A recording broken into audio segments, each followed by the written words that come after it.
Okay. We're on. Okay. Good evening, everyone. Welcome to the October 16th, 2013 meeting of the San Mateo County Harbor District Board of Harbor Commissioners. Roll call, please.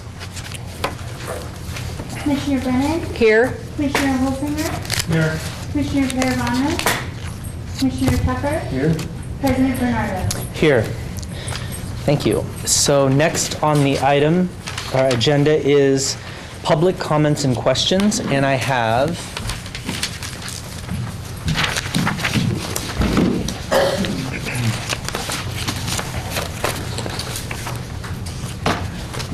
three, and I'm just going to read this in the order that I received them. Nicole David, Leslie Webster, and John Ullum. Nicole David.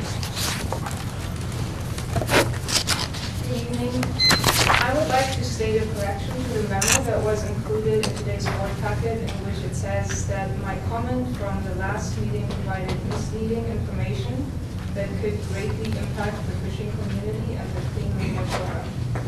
My goal is to improve water quality based on sound scientific information to protect the fishing industry, public health, and wildlife. I did not state that the sanitary sewer lines underneath Johnson Pier were currently leaking, but pointed out an increased risk for leaks that exists due to the corrosion of the pipes.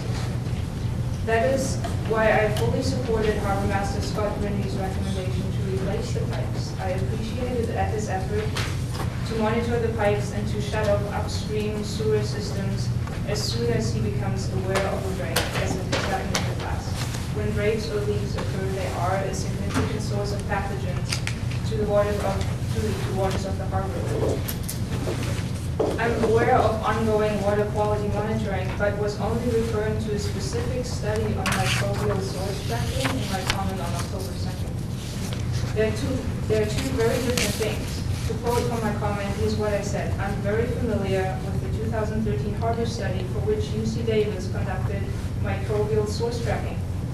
The results of that report were based on only 2 random samples collected in the inner harbor and were really inconclusive, even though they suggested that human marker levels were not detected. The sample size was too small and not at all sufficient to accept that result as true negative. End of quote. I was specifically talking about the genetic analysis of samples that was conducted by UC Davis to shed light on the source of fecal contamination. With this analysis, is it possible to determine whether bacteria originate from the guts of humans or birds or dogs or cows? It was an expensive analysis and sampling in the inner harbor was limited. I wanted to raise caution to not rely on these results because they did not conclusively exclude humans as a source for bacterial contamination. I'm aware that ongoing bacterial monitoring is being conducted, but for that, usually the number of bacterial colonies are counted in 100 milliliters of a sample of water. Without the ability to determine the source, I was not referring to that kind of sampling in my comment. That was represented inaccurately in the memo that comes with Article 14 in today's board packet. There it says, I'm quoting, additionally, it was noted by Ms. David that no testing had occurred since the original water quality report had occurred last year, end of quote. That's not what I said. But I'm very happy to answer any questions you might have about these 2 different kinds of monitoring. And lastly, I'm advocating for the protection of water quality and support the immediate replacement of problematic sewer lines. Sewer lines are relatively easy to control as opposed to dog waste or bird waste. And addressing potential problems in harbor sewer lines should be a priority to minimize the risk of breaks or leaks, whether those lines are underneath Johnson Pier or underneath the restaurant building, where problems have also occurred in the past. We should do everything we can to keep these sewer lines intact and to address problems as quickly as possible without any delay to protect the fishing community and a clean harbor. And I would be delighted if you could include this one page in the meeting minutes to give me a fair chance to correct the misstatements in the memo. Thank you very much. Thank you. Leslie Webster.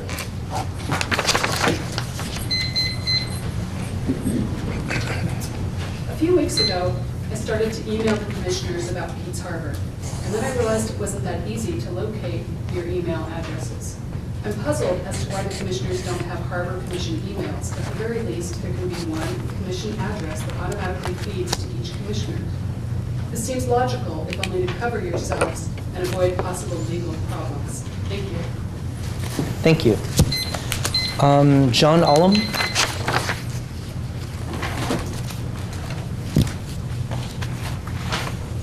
John Ullum, Captain Bay.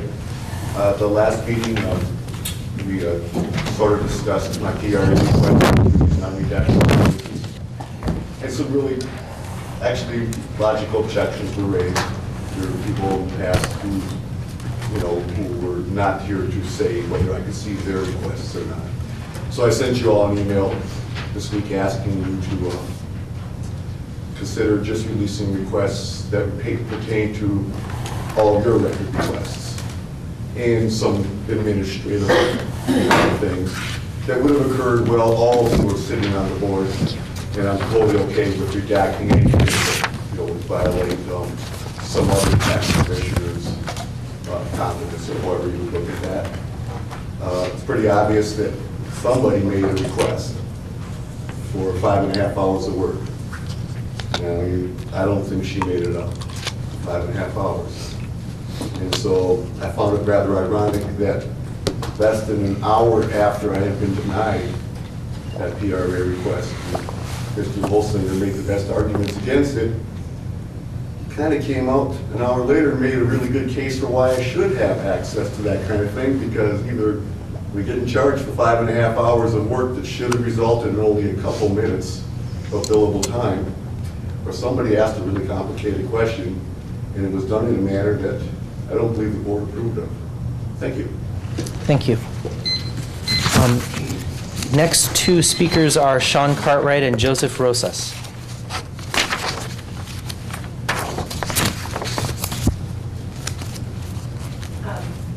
I wanted to encourage you to move public comment, not at the beginning, because for some of us that are driving from a really far distance to take part of this, having it, number one, having to be here at 6 o'clock, which is not a convenient time for pretty much anybody that works. Sure, it's not convenient for you. I think that it should be farther on, because you start at 6 o'clock, public comments at 6 o'clock. That just seems a little bit harsh. I don't know of another organization that does it that way. Either that or have 2 public comment times. So if you can't be here at 6 o'clock to speak at 6 o'clock and 30 seconds, that we can speak later on.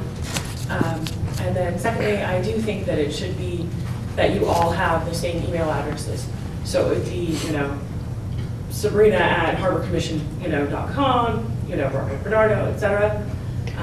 And I think that that makes a lot of sense. Most elected bodies have it that way. I don't see any reason why it wouldn't be that way. I think that that would make perfect sense. I can't find a logical argument not to have it.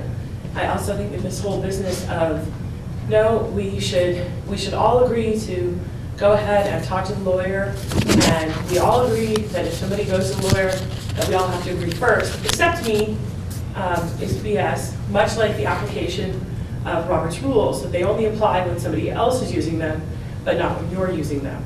And I think that these rules that you apply only when they're applicable, not applicable, and then your point of orders, I just think that, everyone knows what's going on here. And I think that you guys need to realize that. And we know that the emperor doesn't have any clothes. And I think that it's just getting really, really old here. And I think that instead of wasting everyone's time and everyone's money, if you would just make rules that you can actually follow, that would be really nice. And stop making rules against other people. Because right now, it's just like kids in the sandbox. And you sit there and go, I didn't touch her. I didn't do it. It's just really old.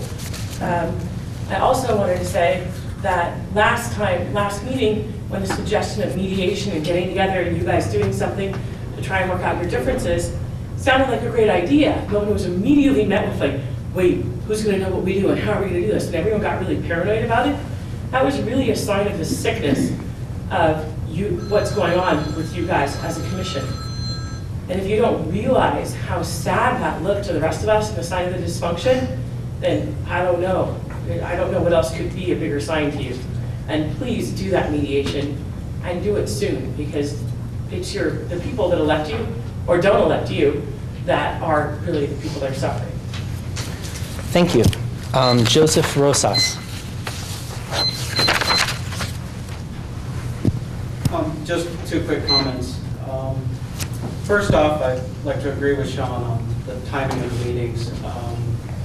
It is very difficult to get here, but we'll still be here.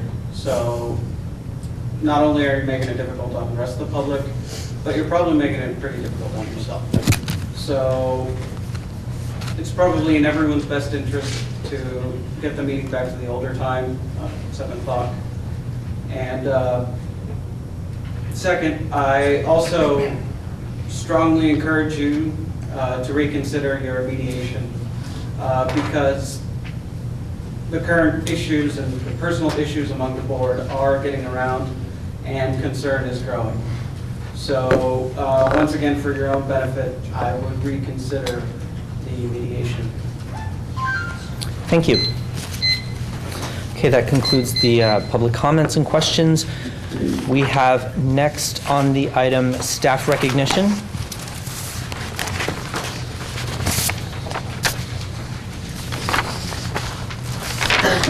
Nothing from that. None. Okay, thank you. Next item, we have consent calendar. Do I hear a motion? So moved. I'm sorry.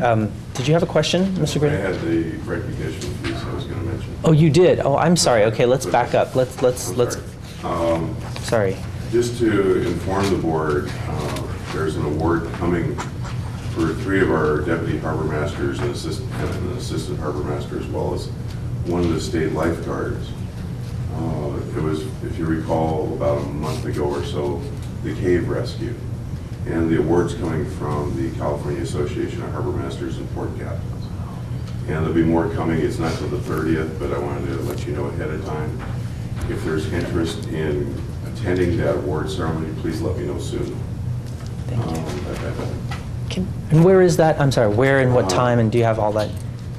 I know you probably sent it to us, Near but if you could. Monterey, sorry, I forgot the name. Oh, wow. Aptos, sorry. Oh, wow, down there, okay. Can I ask a quick question about that? Sure, go ahead. Could you email us the info about that, or have you already? I don't recall getting it.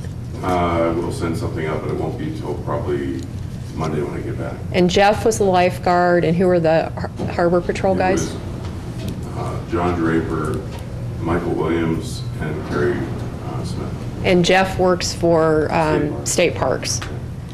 Thank you. Thank you. Any other staff recognition before we go to the next item? Thank you. Okay, thank you. Sorry about that.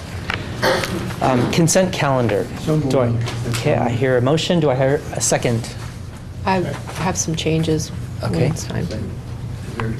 There was a second. Okay, I hear a motion. If she has an objection to anything on the consent calendar, then it needs to be taken off the consent calendar. Okay, Commissioner Brennan, what would you like to take out of the consent calendar? The meeting minutes, October 2nd. Okay. So that's pulled. So for number 2, do I hear a motion? Sorry. I have a question about that too. Does that mean we have to pull it?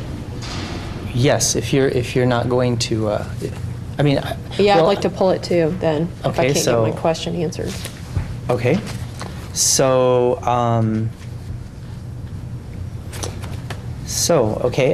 item number 1, minutes of meeting of October 2nd.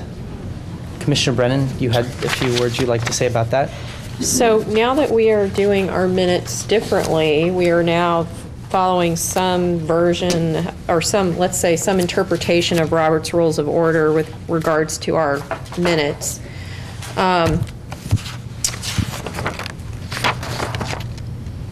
It seems like it's important that when we have the commission statements and requests, that all the statements and requests, there's at least a sentence that explains what statement or what request was made by who. And it doesn't seem like in these minutes for October 2nd that was reflected correctly. And I think that since our minutes are now so thin, it's really important that we at least capture every statement and request that was made during statements and requests, and that's not happening here. For example, my recollection is, and correct me if I'm wrong, that during commission statements and requests, I believe that Commissioner Holsinger first brought up the weather buoy, and I thought we decided to write a letter from the Harbor District regarding the weather buoy, but yet I don't see anything in here about that. It's completely missing from the minutes. So these are the kinds of things that I think it's problematic. I mean, that was an important item, and my memory is that we decided to send a letter, but it's not in here, so now I need to watch the video to see what happened. So we need to get that part of the minutes corrected so we know what actually happened and if we agreed to send a letter. And if we did agree to send the letter, why isn't the letter included in this board packet for approval? Because now, by the time we finally get to that, you know, it's like we're just delaying. We're not being very efficient or effective. So I have some concerns about that. Okay, thank you. Yeah, and that's it for the minutes. Okay, so I just want to wind down the discussion on the minutes, and I have a speaker card on consent calendar. With regards to the minutes, I know, just for clarification for the public, I know that we're moving towards the accepted Roberts rules of capturing what was done and not what was said. So it's basically, for example, moved, seconded, approved, abstentions, and it kind of lists out what the business of the district was. Not so much, you know, President Bernardo said, et cetera, and verbatim quotes, because we do have recording devices that could capture all of what was said. So meeting minutes are for what was done, the business that's conducted. So that's what we're working towards. And I do agree. I remember something, and perhaps Commissioner Holsinger can refresh my memory. It was a long meeting. Regarding buoys, I do recall that. I do recall that discussion. So yes, so let's just make sure that that all of the requests are captured accurately. Other than that, are there any other? So I don't understand what we're going to do. Are we going to fix the minutes and make sure that that part was included correctly? And another thing that keeps coming up with the minutes is when I bring up a problem with the minutes are not fixed, and then I'm told that they have been fixed and they've been posted online, corrected, and then it turns out they haven't been posted online, corrected, but actually the staff is waiting for me to make all the corrections and supply the corrections to staff. I don't think that I should have to make all the corrections when I pointed out what the problem is. I'd like to have the correction made, especially in this case, because we're talking about what's present right now, which is we're missing the statement about and the discussion about the letter and how important it was to get the letter out from the minutes. So does this now mean that I have to go back and rewrite the minutes to include this business about the weather buoy? That's not working for me. So I think the staff needs to do that. So I'd like to make it clear to the staff that that's their job to include, you know, those types of details in the minutes, and that these minutes need to be corrected to include that, and I don't want to have to rewrite the minutes for them. Okay, so then is that a motion to approve the minutes with those with edits specifically? Staff making the edits, not me making the edits, Yes. which is how it's been going. Yes, Which- yes. And Point of information. in Sure. order. Commissioner Holsinger. Thank you. The commission is going through some changes in terms of how minutes are kept being reflected. There was a time when effectively more than just the action minutes and accommodation to the public and informational from carried over for the commissioners, as I understand it. And then when there became an issue of wanting them to be more and more detailed, it is my specific recollection that Commissioner Brennan was invited to submit her corrections because they were so voluminous, and that they would then be appended to the minutes rather than change the minutes themselves, and that's what occurred in the last two meetings, at least under my recollection.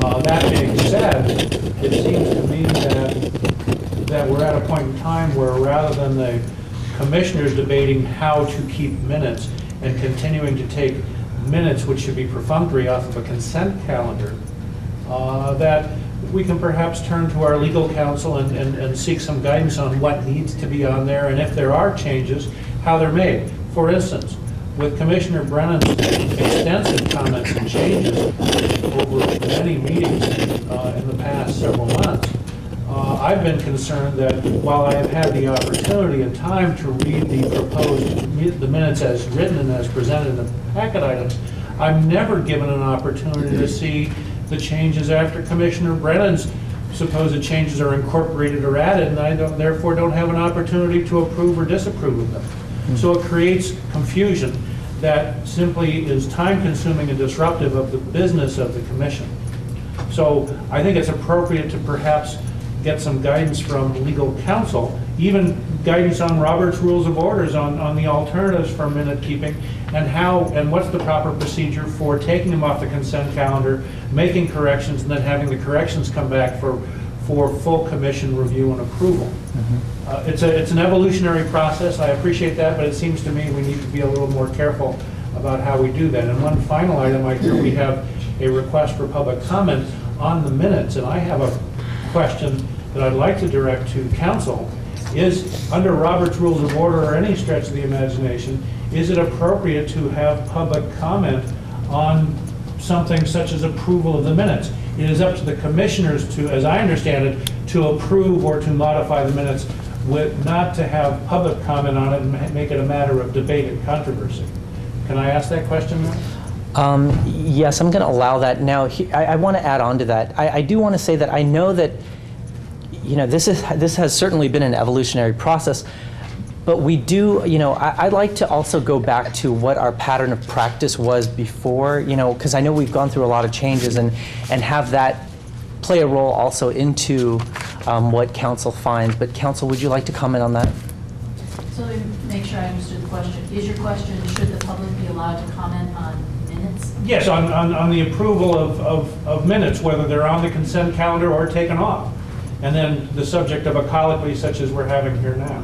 The Brown Act allows members of the public to speak on any item which is on your agenda, and that would include approval of the minutes. Okay. And there are some times when the public may want to speak because their comments may not be accurately reflected. So the public does have a right to speak on that. As to action minutes versus verbatim, it's clearly your choice as to which form of minutes you would like to have taken. For some of my clients, when there are questions or concerns about the minutes, if one of the elected officials can express a change that they would like to have made, and it's a fairly minor change, then often the minutes are moved for approval with that change. If there are extensive changes requested, the general practice is to bring the minutes back after those changes have been made, so the remainder of the body can see what those changes are. So just to follow up on what you just said there, so it would be brought back a couple weeks later during the next meeting then? Yes. Is what I'm hearing. Okay, wow. Okay. Yeah, that's how it's always done. Thank you. So why Yeah, aren't I we just doing it that wanted way? Well, that's a good question, and so we can do it that way, certainly. Now, so with regards to these minutes then, I just want to bring closure to minutes. So we could go on to the other things. So would the commission be amenable to having Commissioner Brennan add her comments or her edits to the minutes, work with staff and have those included, and then brought to the next meeting for approval? If I may. Commissioner. First of all, I don't want to be in a position of approving changes that are going to be extensive as suggested without me having an opportunity to see those and agree that they're in line with it. For instance, Commissioner Brennan has had a discrete comment about these minutes saying that there was something, not that's incorrect about what's on here, but something missing.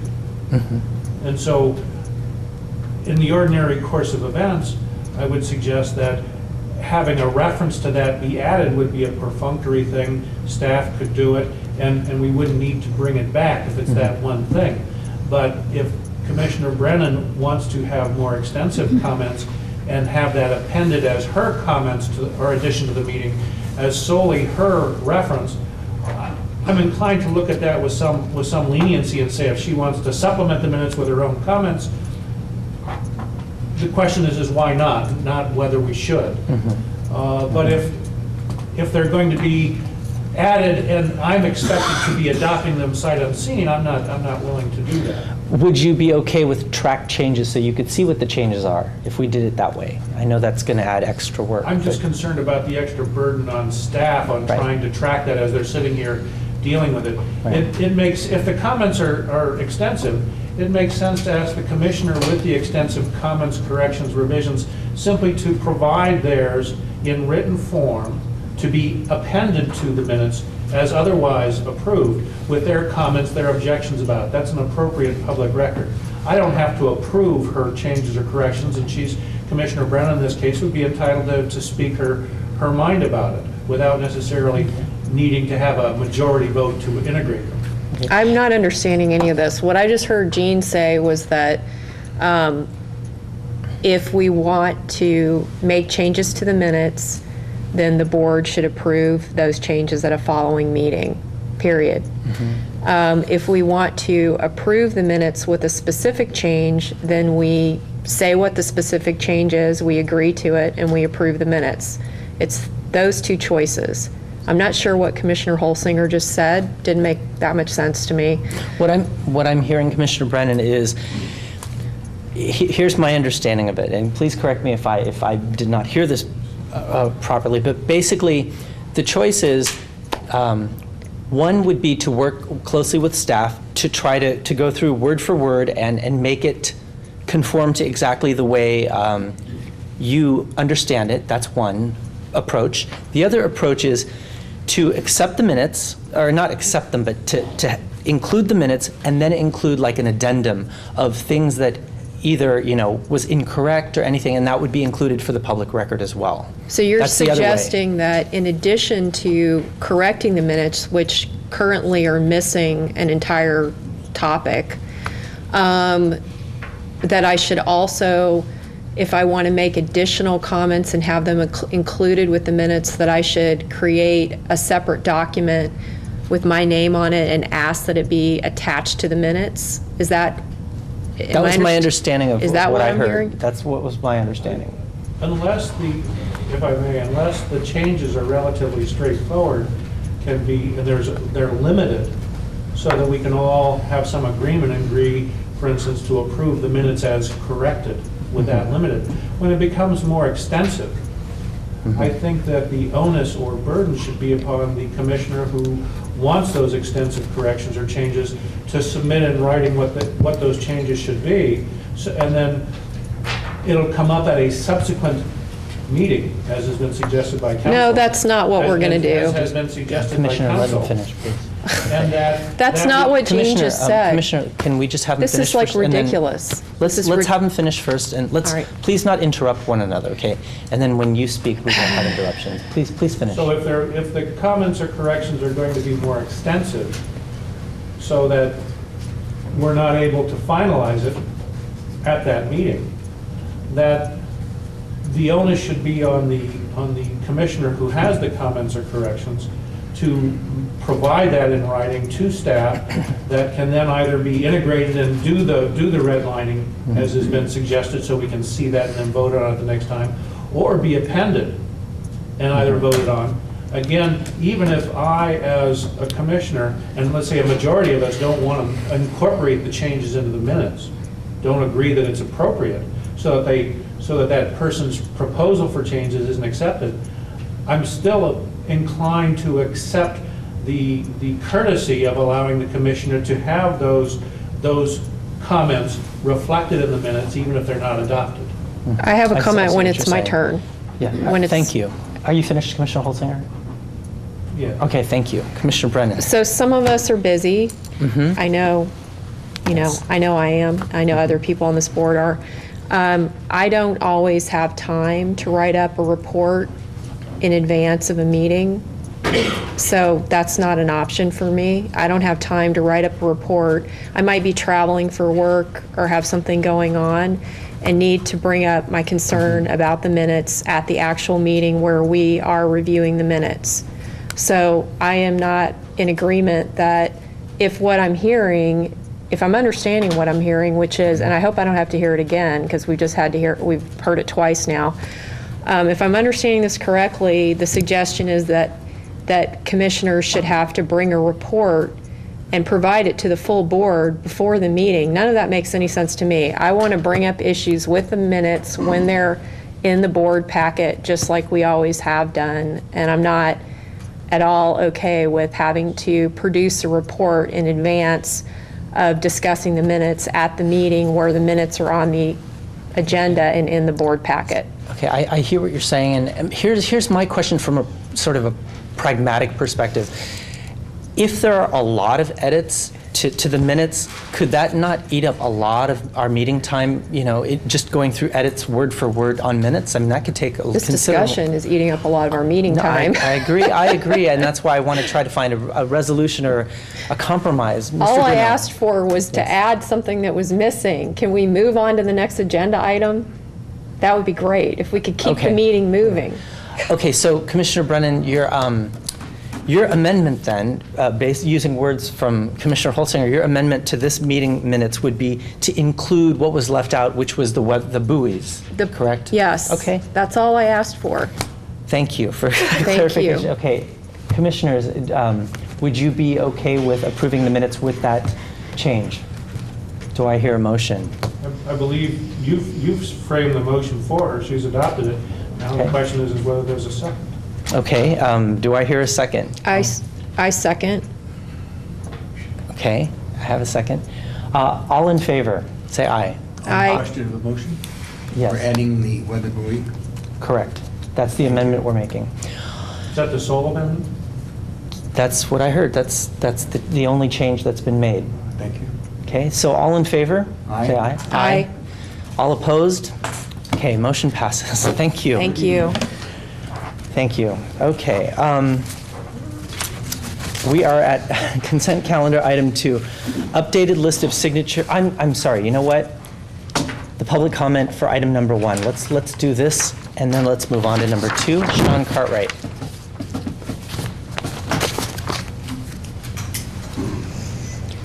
It seems to me like the real problem with the minutes is the minute taker.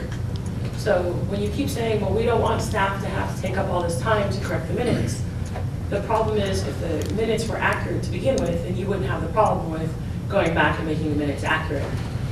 So why don't you guys look at the root of the problem, which is the person taking the minutes and compiling the minutes. So that's the root of the problem. I also wanted to say that as somebody who has now been written out of your minutes, first, none of your minutes were correct on any of the statements that I made, or that I was omitted from certain parts of, there were parts that I was totally deleted from. Now my name is just deleted. And I don't think that that's like a correct thing to do.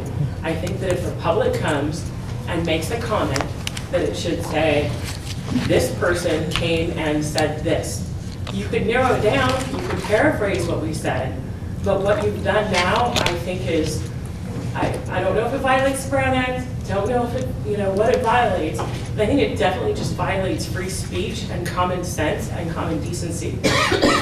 Speaking of common sense and common decency, I also wanted to say that I'm calling upon you publicly to take better control of Mr. Holsinger, because he can't do it for himself. If he continues to make snide remarks towards Commissioner Brennan, I will say right now that the sexism has got to stop and your snide remarks have to stop. And if he doesn't take control of you, I will, because you're sexist and it's got to stop. You keep making snide remarks against her, and I will not accept it any longer. I'm telling you right now. So your little comments earlier, with her supposed this and her alleged that, and all of that, and your little snarky little smile, no more. If you don't make snarky remarks against anybody else, you don't make them against her. It stops now. Thank you. One point of order. Yes. If we're going to take public comment, we should do it before we vote, not after we vote. Okay. Okay. Okay, thank you. Good point. Item 2, we have updated list of signatures for San Mateo County Harbor District's accounts at the San Mateo County Treasurer's Office. Who is going to... We pulled this item, and can I have a reason why you wanted to? I just don't know what it is Okay. and wanted just a quick explanation about what it is. Ms. Galarza, please Yes. explain what this So is. the San Mateo County Investment Pool is where we have the core of our money. It's required that a resolution be adopted to change the names of people that can sign off on the account. So it's, it's similar to the bank one that we see, except for this one, because it's the San Mateo County, requires a resolution to do so. And I missed this one when I was going through all our investment accounts and changing signatures. Okay. And may I ask a follow-up question, just for the Yeah. benefit of the public? Why are we changing signatures? Why do we do this? Do we do this Because annually? Genevieve Do we? Frederick was still on there. Okay, makes sense. Thank you. Do you have any other questions? That answers it. Thank you very much. Okay, thank you. Thank you for explaining that.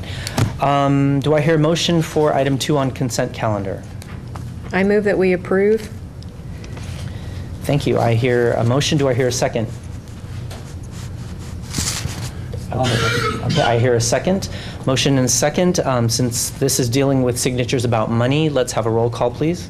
Commissioner Brennan, Aye. Commissioner Holsinger, Aye. Commissioner Paravano, Commissioner Tucker. Aye. President Bernardo. Aye, thank you. Now what I would like to do, if it's okay with my fellow commissioners, is like what we did at the last meeting where we move up commissioner statements and requests to the next item before we get to the item of public information, before we get to the public information item. Would that be okay with everyone to move it? Yes, Mr. President, I would Yes. object to moving it up. I think for many, many years, we've kept it at the back of the agenda so that the commissioners were able to see what transpired during the meeting and perhaps catch up a little bit on that in their comments at the end, which is the only real time, especially for those who speak on issues that are not on the agenda. Commission has been given the latitude to speak at that time. I think it certainly breaks precedent, and I don't know that it's a good way to proceed. Okay, thank you, Commissioner Tucker. It's a good point. Commissioners, other thoughts? Commissioner Holsinger. I think it's much, as I've said before, I believe it's much more important to hear staff reports as well as to take care of the business of the district before discretionary commissioner comments on things that aren't part of the business pending at any particular commission meeting. As you know, I have also, with the change of now requiring full commission approval for inquiries away from commission meetings to legal counsel, or to get items on the agenda requiring full commission approval, I distinguish between commissioner comments and those kinds of requests or motions that require commission approval.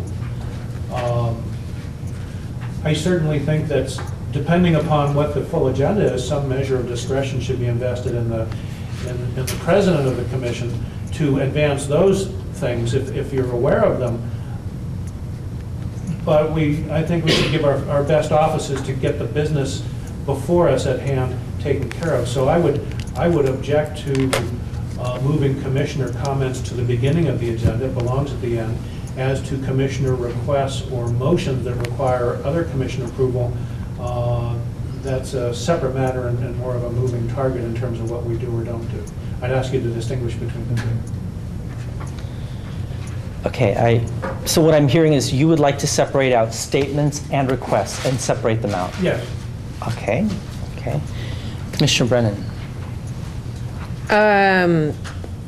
Because of a series of catch-22 policies that this board has approved, which I have not voted for, we have painted ourselves into a corner. We now require a vote in order for commissioners to get something put on the agenda, a majority vote, and we also require that the meetings stop at 10 p.m. And I'd like to remind the board that Commissioner Holsinger walked out of the last meeting before it was over. So since we've got this hard stop policy in place, and I forget whose idea that was, if it was Commissioner Tucker or Commissioner Holsinger's idea, combined with the new policy that requires us to get full board approval to put something on an agenda, we have got ourselves in quite a little pickle. And so now I don't see any way around having commissioner statements and requests at the beginning of the meeting, because otherwise we may never get to them. And if that happens, then we can't ask for items to be placed on a future agenda, and there might be something urgent that needs to be placed on a future agenda. So I think we have to do it this way. And as far as dividing statements and requests,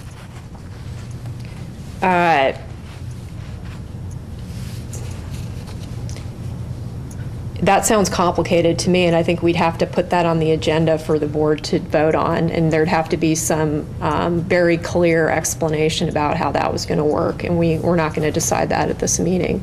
So Okay. for this meeting, we need to move it to now. Okay. Here's what I'm going to do, since the president has the discretion to move the agenda around. I would like to put the requests here at the beginning and then put the statements at the end. And again, statements and requests, the difference is that requests are for possible future agenda items, and statements are just statements. They're for any thoughts that you'd like to share, any meetings you attended, things like that.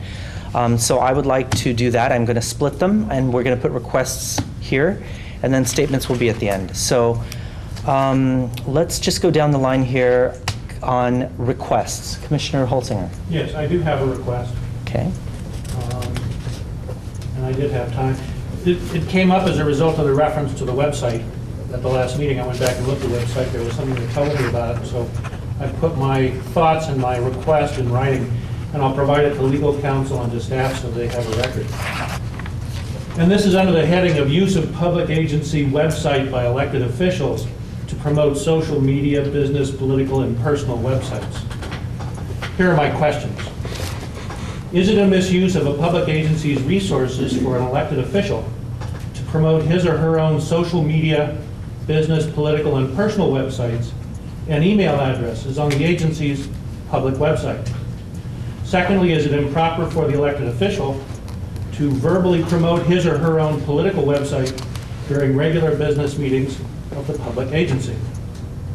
If the answer is yes to either or both of these questions, can and should the elected official be required to reimburse the district for the value of the advertising or a share of the costs associated with the misuse? Here's my background. The biography of Sabrina Brennan on the public website of the San Mateo County Harbor District includes embedded links and contact information for 2 of her social media accounts, an email address for her business website, and a link to a personal website she used to promote her political campaigns for election to the Harbor Commission in both 2010 and 2012. This website is currently being used by her to advocate and promote her political positions regarding issues relating both to the district and to the broader community.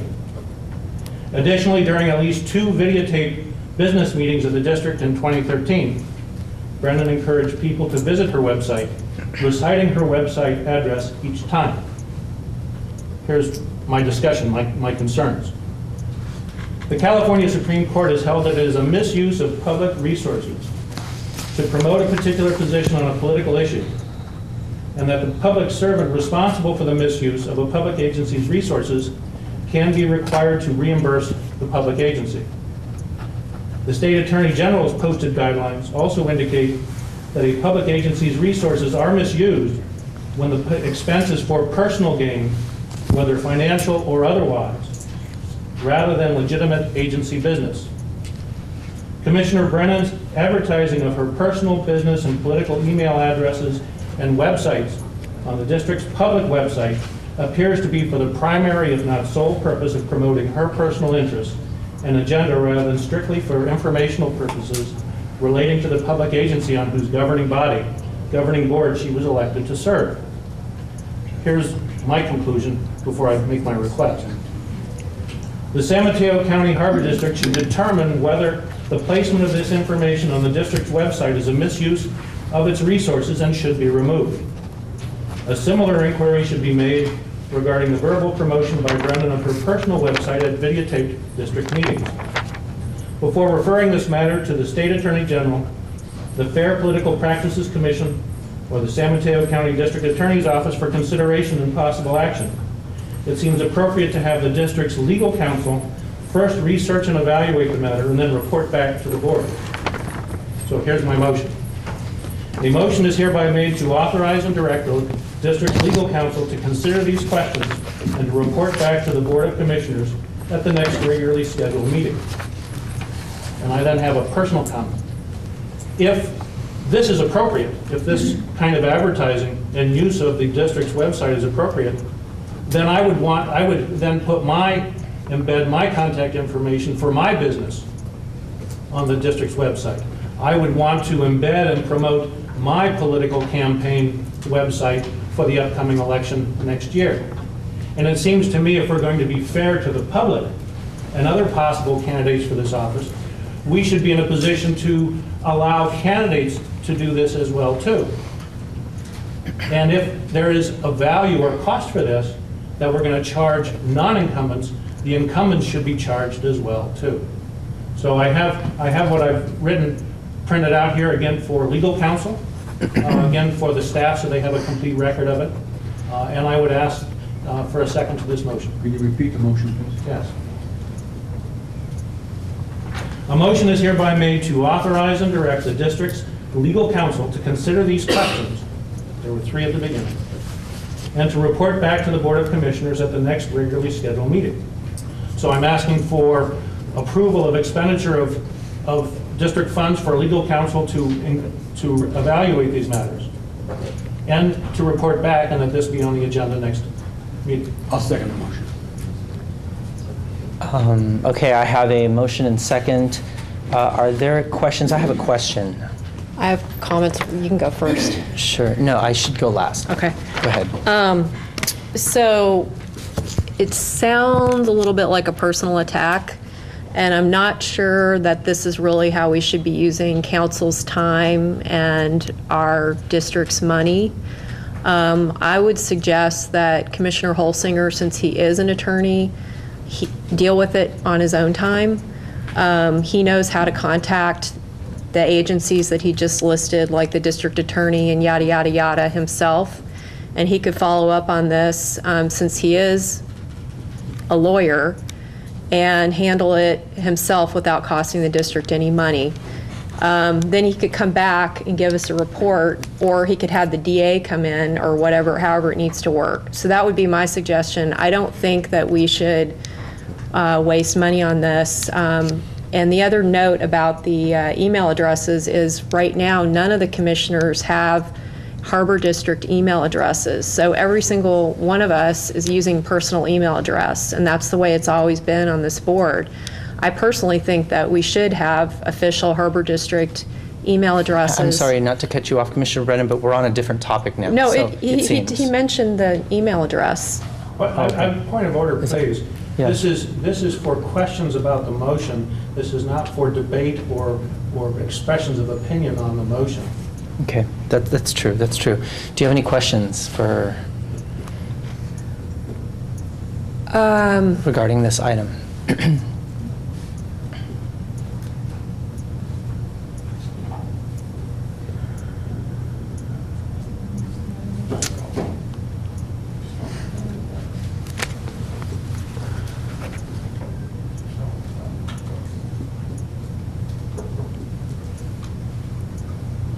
So is the intention of this to, I'm just trying to understand where Commissioner Holsinger is coming from. He made a lot of comments about how he wants to have his own personal information on the Harbor District's website. There's no one preventing him from having the same information that I have on the Harbor District website. So he's made a conscious choice not to have his email address. I don't even remember what's on there right now, frankly. Email address. I think I have my LinkedIn address, that sort of thing.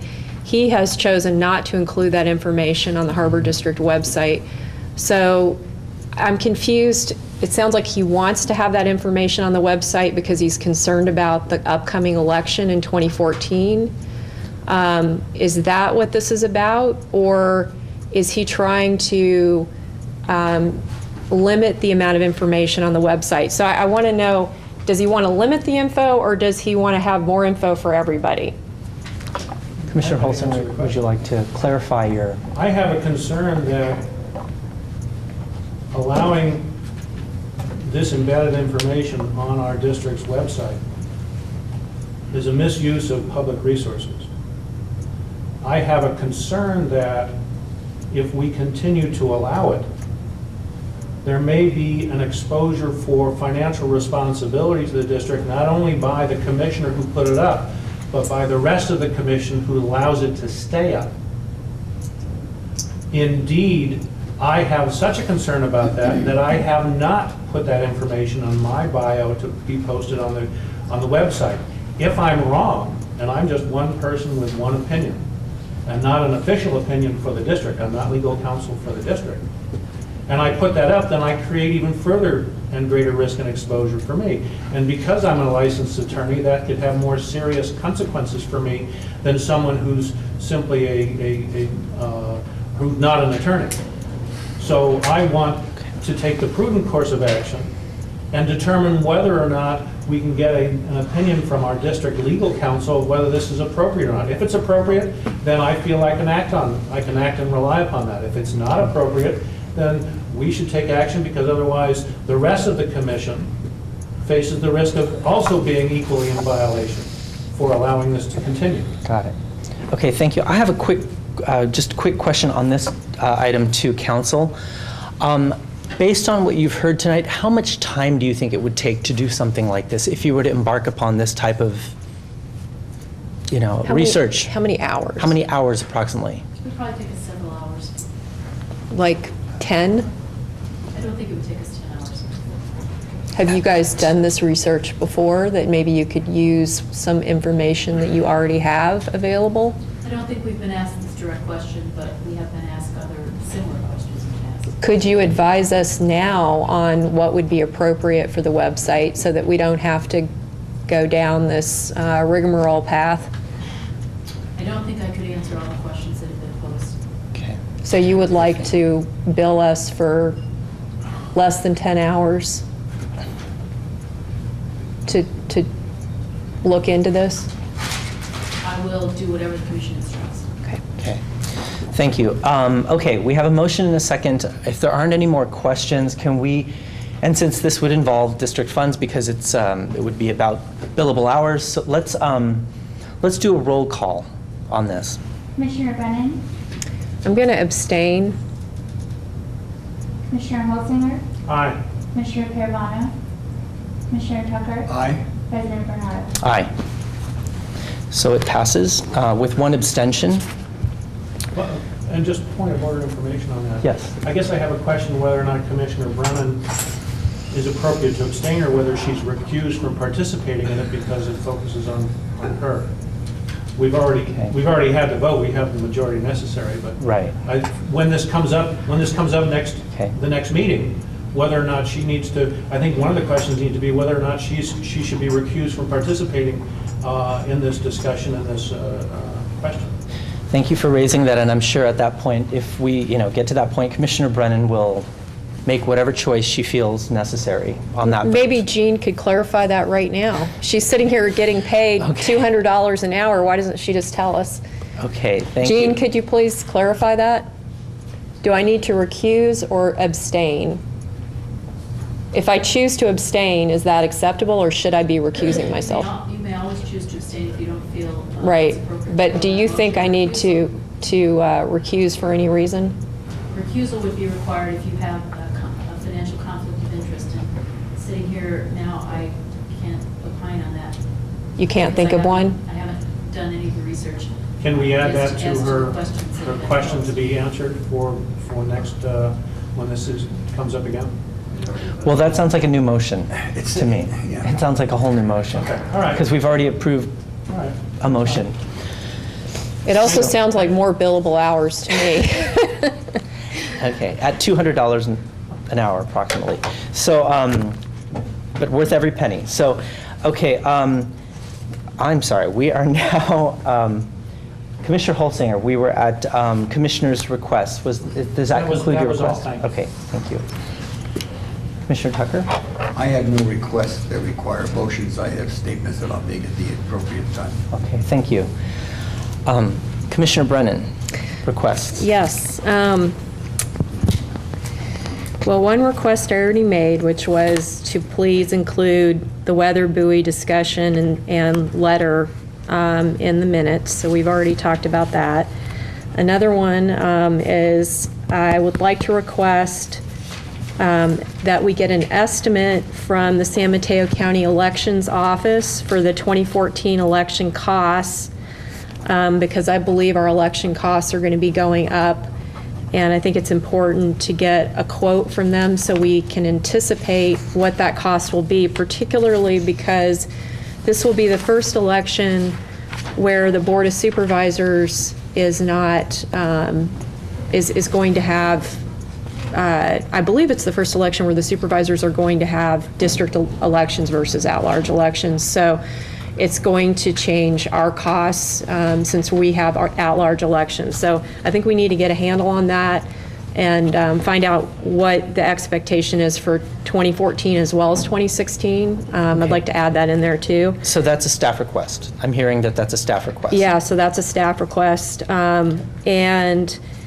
then the other thing about that is I know that Are you going to another topic, or is this still Same topic. 2014 election costs? Okay. Same topic. Okay. I'm looking at the bill that we received for the 2013 election costs, which is $565,462.17, so almost $600,000.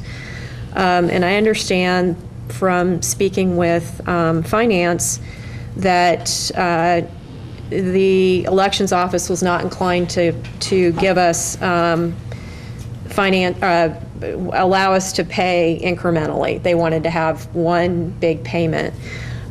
So given the fact that our election costs are going to be going up, and they may be going up dramatically by, say, 2016, and I'm not suggesting that we need to do this immediately. I know that staff is really busy, but I think it's important that we do look into trying to work something out with the elections office so that we don't have to pay these large bills in one payment. And I think Deborah has something she wants to say about that. No, I just wanted to add to that. We had talked, and I will submit the requests, and I will get it in writing so that, because once they tell me on the phone, and then I call and ask, and they tell me again, I can't keep calling them, so I will have them email me in writing. And an estimate right now for a 2016 election, that's just reaching in the air, but I'll see if they can give me a number. Just a, like a ballpark. But what I'm saying is if they say they don't know, then I'll just get it all in writing. Yeah, if we could just get that in writing, and if they say they don't know, then at least we have that in writing. That would be helpful. I'm really concerned about these election costs because they're escalating and they're really quite high. Okay, so enough about that. Thank you. So, thank you. So, okay, we have to, yes. I didn't make the differential between requests that required motions and requests of staff. If you're allowing requests of staff, I have one request of staff I'd like to make. Oh, okay. I thought we were just doing requests that required motions and majority approval to get items on the agenda as wholesale. Okay. Well, we don't need motions for staff. We don't need motions for staff, only when we're dealing with public funds like attorneys' costs and things like that. May I go back to one item I have that requires the staff? Sure, please. I'm sorry about that. Recently, I had the opportunity for a second time to visit Avenue Alhambra offices of the Granada Sanitary District. And I looked over the building, and it's been my history to be involved in real estate transactions and managing income properties and owning income properties. And all of a sudden, I saw an opportunity there that I think might have been just glossed over as we had our negotiations regarding places that we could inhabit for the district's offices. And I'd like to ask staff to evaluate a little further the property in question on Avenue Alhambra that's currently on the market for, I believe, $2.2 million. I toured the whole building and all the offices, and was quite impressed with the possibility of doing something with that property. And I'd like to ask staff to look into it a little bit further and get some more information. Okay, thank you. That's the only staff request I have. Thank you, thank you. That's really good. Okay. I do not have any, so let's. I wasn't done yet. Oh, I'm sorry. Okay, please But- continue. I was fine to wait, no problem. And I'm happy to hear that Commissioner Tucker had an opportunity to check out that building. It is a really nice building, so sounds like a good idea to have staff look into it. So let's see, on to the October 2nd minute.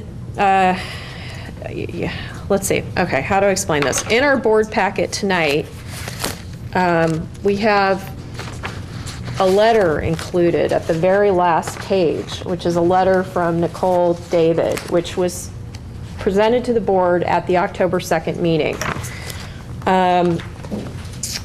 This letter, I believe, is misplaced in our board packet. And I believe that when the public brings us an important letter such as this one, or if a commissioner has a letter that they're submitting to the board or something like that, that it would be better to attach that to the meeting minutes, not a following board packet. Because frankly, this was something that came up at the last meeting where we voted regarding the replacement of the sewage pipe. So to attach it to this meeting's board packet is, I think, inappropriate, and I believe that it would be very helpful to have that letter attached to the meeting minutes from October 2nd, where it's applicable to the discussion during that meeting. So that's a request to, in the future, and I'd like to see this get corrected and have that letter attached to the October 2nd meeting minutes, but in the future going forward to make sure that these letters get attached to the meeting minutes, not the board packets, and especially a board packet after we've already had a vote on it. You know, I mean, that's, if it's a letter that came in and is attached to a board packet where we're going to vote on something, then that might be fine. But if we've already voted on it, it doesn't make sense to add it to a following board packet. It's just going to make it really hard to find it. And if we want to find it, the easy way to find it would be attach it to the meeting minutes where it pertained, since it came in after the board packet was already published. Is that? So in other words, Commissioner Brennan, it should have been under consent calendar item 1, meeting minutes of October 2nd. That's where it should have been. It should have been in those minutes. Okay. Yeah, so that was my point there. Thank you. Is that a request of staff? So that's a request of staff going forward. Just including, what I'm hearing, if I may kind of paraphrase Commissioner Brennan, is making sure that the items are within where they're supposed to be. Like if it's under staff reports, it's under staff reports. If it's something that should be in the minutes, it'll be under the minutes, that type of thing, right? I have a comment in the objection. I'm not done yet. Okay, I'm sorry, can we just have her finish and then Can I'll... you finish all of our items or take them one at a time? We're doing them one at a time. Okay. So She's not finished with this one item? are you finished with this item, Commissioner Brennan? I'm not sure yet. Okay. Since I got interrupted.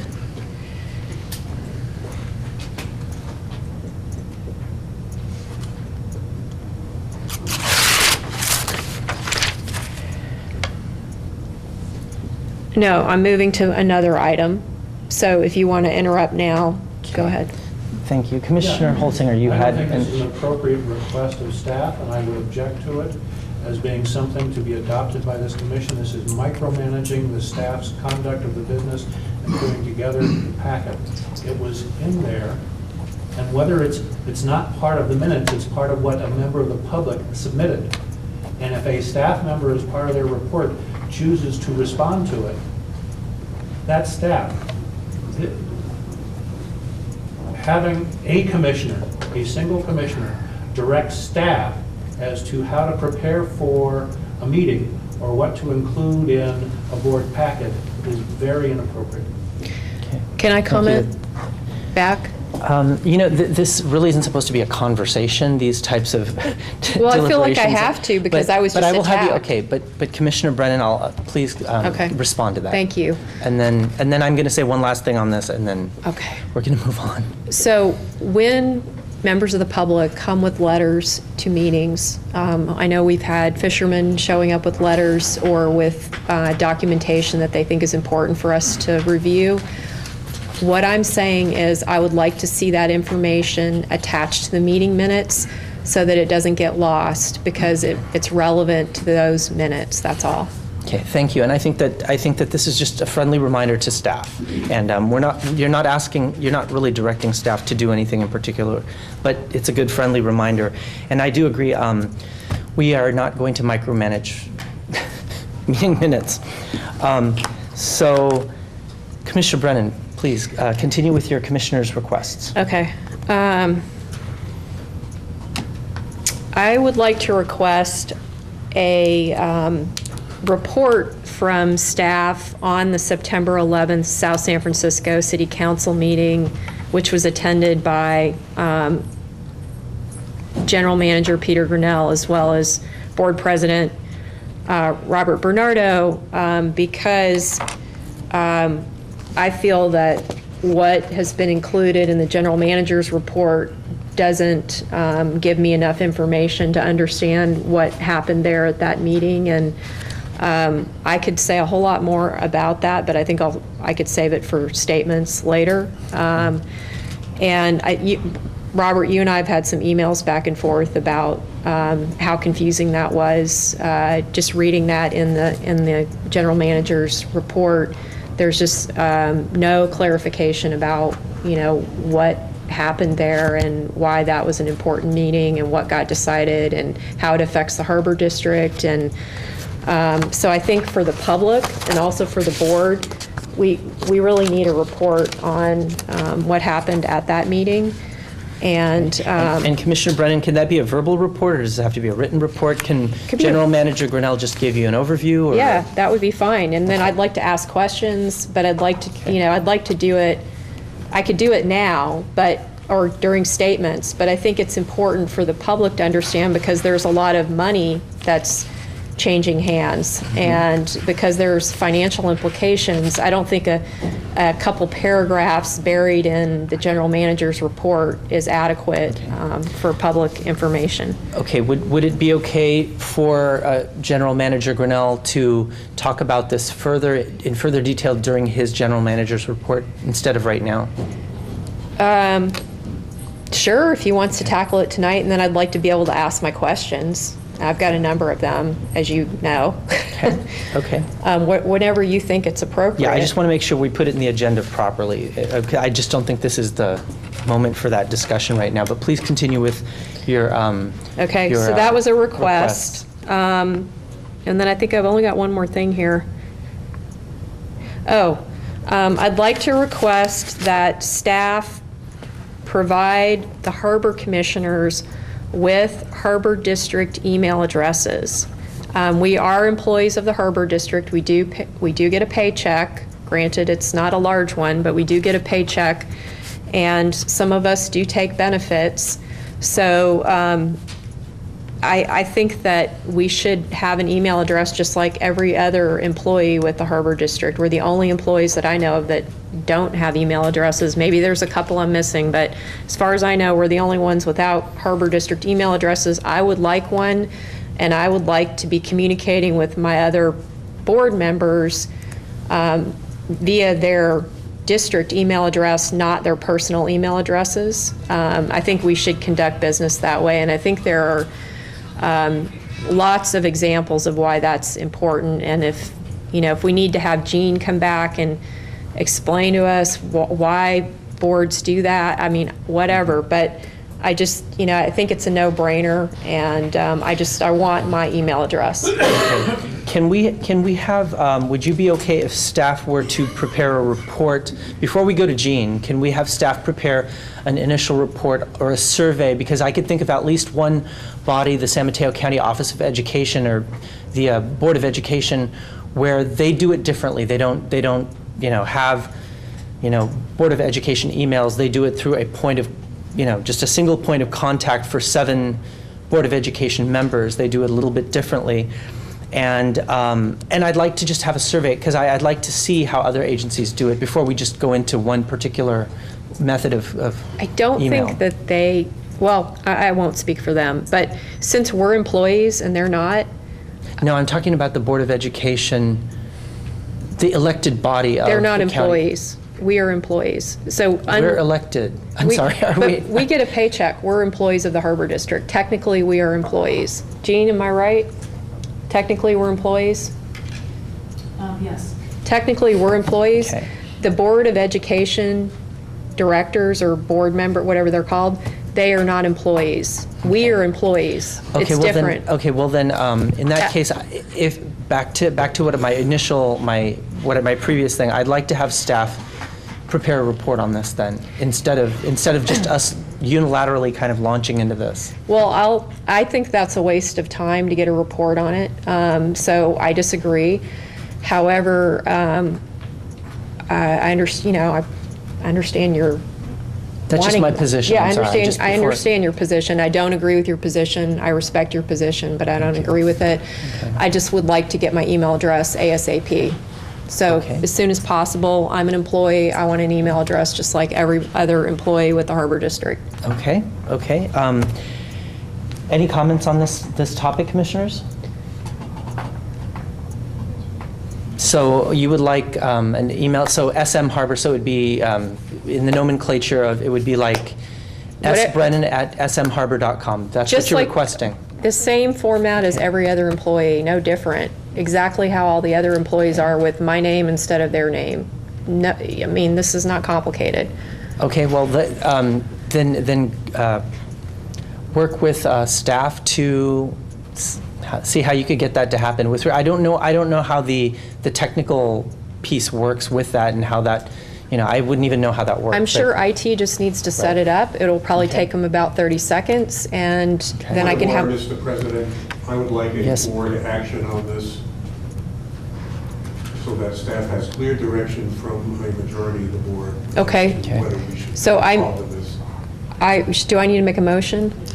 This is for you to get an email address that's smharbor.com, correct? That's what I'm hearing. Yeah, I Okay. move that I'm fine with get, it. as an employee of the Harbor District, that I have a Harbor District email address Okay. with the same, email, the same thing that all the other employees have. I will second that. Questions, comments before we vote? And let's have a roll call, just because this is about, Harbor District funds and emails and email accounts. Commissioner Brennan, Aye. Commissioner Holsinger, No. Commissioner Gervano, Commissioner Tucker, No? President Bernardo. Aye. So, because it's a tie, if I'm not mistaken, the motion fails. Okay, so, Thank you. thank you. Any other commissioners' requests? Commissioner Brennan? Nope, that's it. Okay, thank you. Moving right along here, it's 15, at approximately 7:15, we are going to event schedule for public information item, no action needed. So this is an informational report. So if commissioners have any questions on this report, so what we're going to do is we're going to do the report, we're going to have public comment, and then we're going to have commissioners' questions. Staff. This is an informational The report. event schedule, sorry, my voice is going fast. but, Oh, no, I'm sorry. This is more of a public information item. Okay. Tomorrow, from Pillar Point Harbor, we have the tenant appreciation event from 5 to 7 p.m. And I'm sorry, I'm going to miss that. And Please continue. then this coming weekend, the 19th and 20th, in Half Moon Bay, we're working with the Pumpkin Festival. And then in December on the 14th, we have the Lighted Boat Festival in the evening. And then in the spring, we're going to have a parade. Thank you. Any questions on any of those upcoming events? Okay. Thank you for that. It helps me keep track of all the things that are going on. I know that in the past, we've just gotten emails, we've gotten little flyers, it's nice to see them all calendared like this. Thank you. So we are now at item 3, public hearing. Title is Proposal to Amend the FY 2013-14 Rates and Fee Schedules for Pillar Point Harbor. So I declare the hearing open. Mr. Grinnell, has the notice been given? Yes, it has, Mr. President. Thank you very much. So the next item is the staff report. Who's giving the staff report? Sure. Yeah, thank you. Okay, so. You know, just working at the harbors themselves, you know, I'm working at Oyster Point helping organize there. And many people come in with, you know, boats that are very small. And right now in the rates and fees, we have a 22-foot slip. We don't have a 22-foot dock, but the rate there is listed as 110. So what's happening is someone in a 17, 18-foot boat is going into a larger slip, like a 26 or 30, and paying $110. So then when the person that has the 26 or 30-foot boat wants to come in, it's taken by the smaller boat, so they go up to a bigger slip, and now they're paying less than what the rates are published. That's language is what's you know, crossed out on the bottom. And I was talking with Scott just in how, because I'm not really familiar with how harbors work. I'm kind of learning as I go. And he said it's like in Everett where he worked, people pay the slip slicer. So for Oyster Point, just taking off that 22-foot dock that's not there would help clear up a lot of problems, and you know, that's what's going on with that one. And then we have transients. Right now, you know, you'll have someone coming in, maybe they want to stay 60 days. Well, we have there that we have a 30-day maximum. And a lot of people at the harbors or at the marina are looking for a place to maybe be permanent, a place to call their home. But if in 30 days, you know, we don't kick them out, but you know, it's kind of limited where we say, okay, you're paying 30 days transient.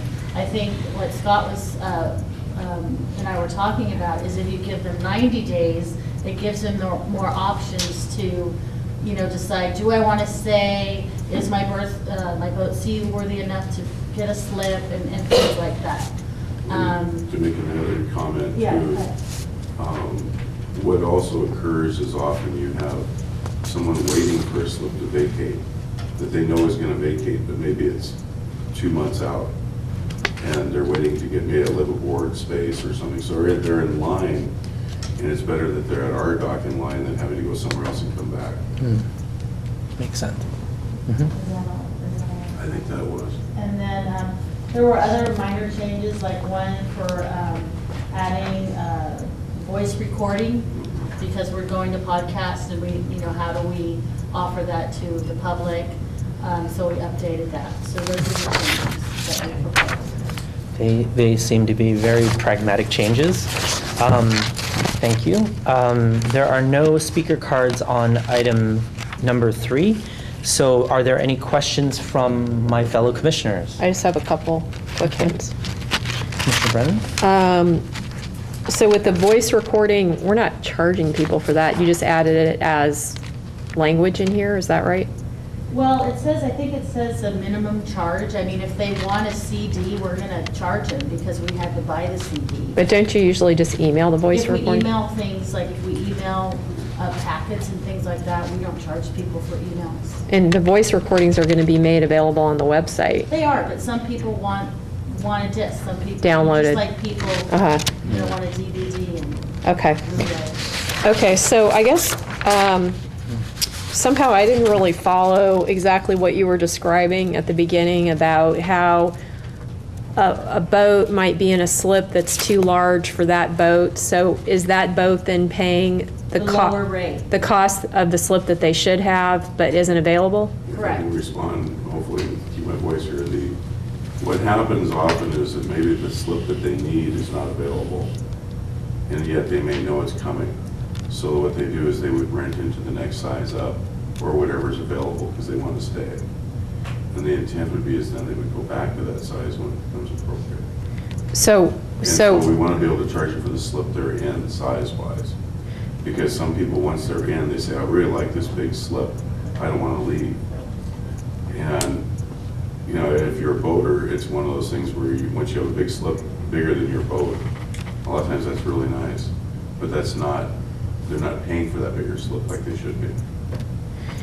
but if they don't have, here's what I don't understand is if, say I have a little tiny boat and there's only a bunch of, you know, slips for larger yachts available, all the little slips are gone, and I get moved into this like massive slip that's quite expensive for my... That's also your option to not go there too. So you're suggesting that they just go to another marina? A lot of times what happens too is that if you're, like, let's say during the fishing season, when recreational boats come in, let's say you have two 20-foot boats and there's a 40-foot slip available, a lot of times they'll team together.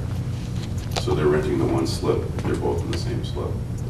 But then it's... So they're paying, because they're paying for that 40-foot slip. But then it's up to them to find another boat to share that space with them, or like, I mean, there's no... Yes. But most of them come in groups anyway. And it makes it really hard, especially for Pillar Point, when you have the fishing season really break free and they want to all have a dock versus taking their trailer and launching it every day. Well, since we have, I mean, we have pretty good occupancy, it seems, at Pillar Point Harbor, but we're not so hot on occupancy at Oyster Point Marina. I'm concerned that this might deter people from wanting to be there. No, typically it's really mandating that you're renting a slip for the boat size you have. Too many times people will rent, they'll come in and if there's nothing available, they go to the next size up. And then they won't want to leave and they want to keep paying that same price. And there's a lot of negotiation to get them to move, for a polite way to put it. Is there like another way we could incentivize them moving? What I'm concerned about is... It might be a gift of public funds then. Like, couldn't we, well, here's my concern. If we have empty slips, we aren't making any money. No question. If we have slips that have a boat that's the wrong size in them, we're getting paid. But maybe to sidebar here for a second, one of the things is we have a computerized program, and once you start moving to a manual entry, then through some of the survey work that Deborah has done and others have done recently, maybe that was never changed. And so what happens is they're still paying for their smaller boat, even though they're in a large slip. And so we're trying to get it to where it stays in the automatic mode, because that means it's a manual draw every month. So, Mr. Grindy, if I may interrupt you.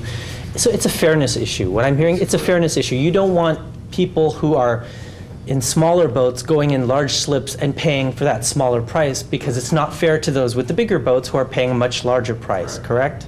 That's what the issue is, right? Or am I just not understanding it right? Thank you. Okay, thank you.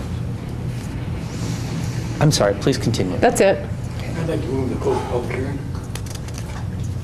Okay, thank you. Move to close public hearing. Is there a second? Second. Is this Okay. on item 3 only? Yes, and then we Yes. have commission discussion. Yes. So all in favor of closing public hearing? Aye. Yeah, aye. So do I hear a motion regarding this item? Motion to approve. I hear a motion to adopt Resolution 2513 to amend FY 2013-14 rates and fee schedules for Pillar Point. Do I hear a second? Can I comment on the motion?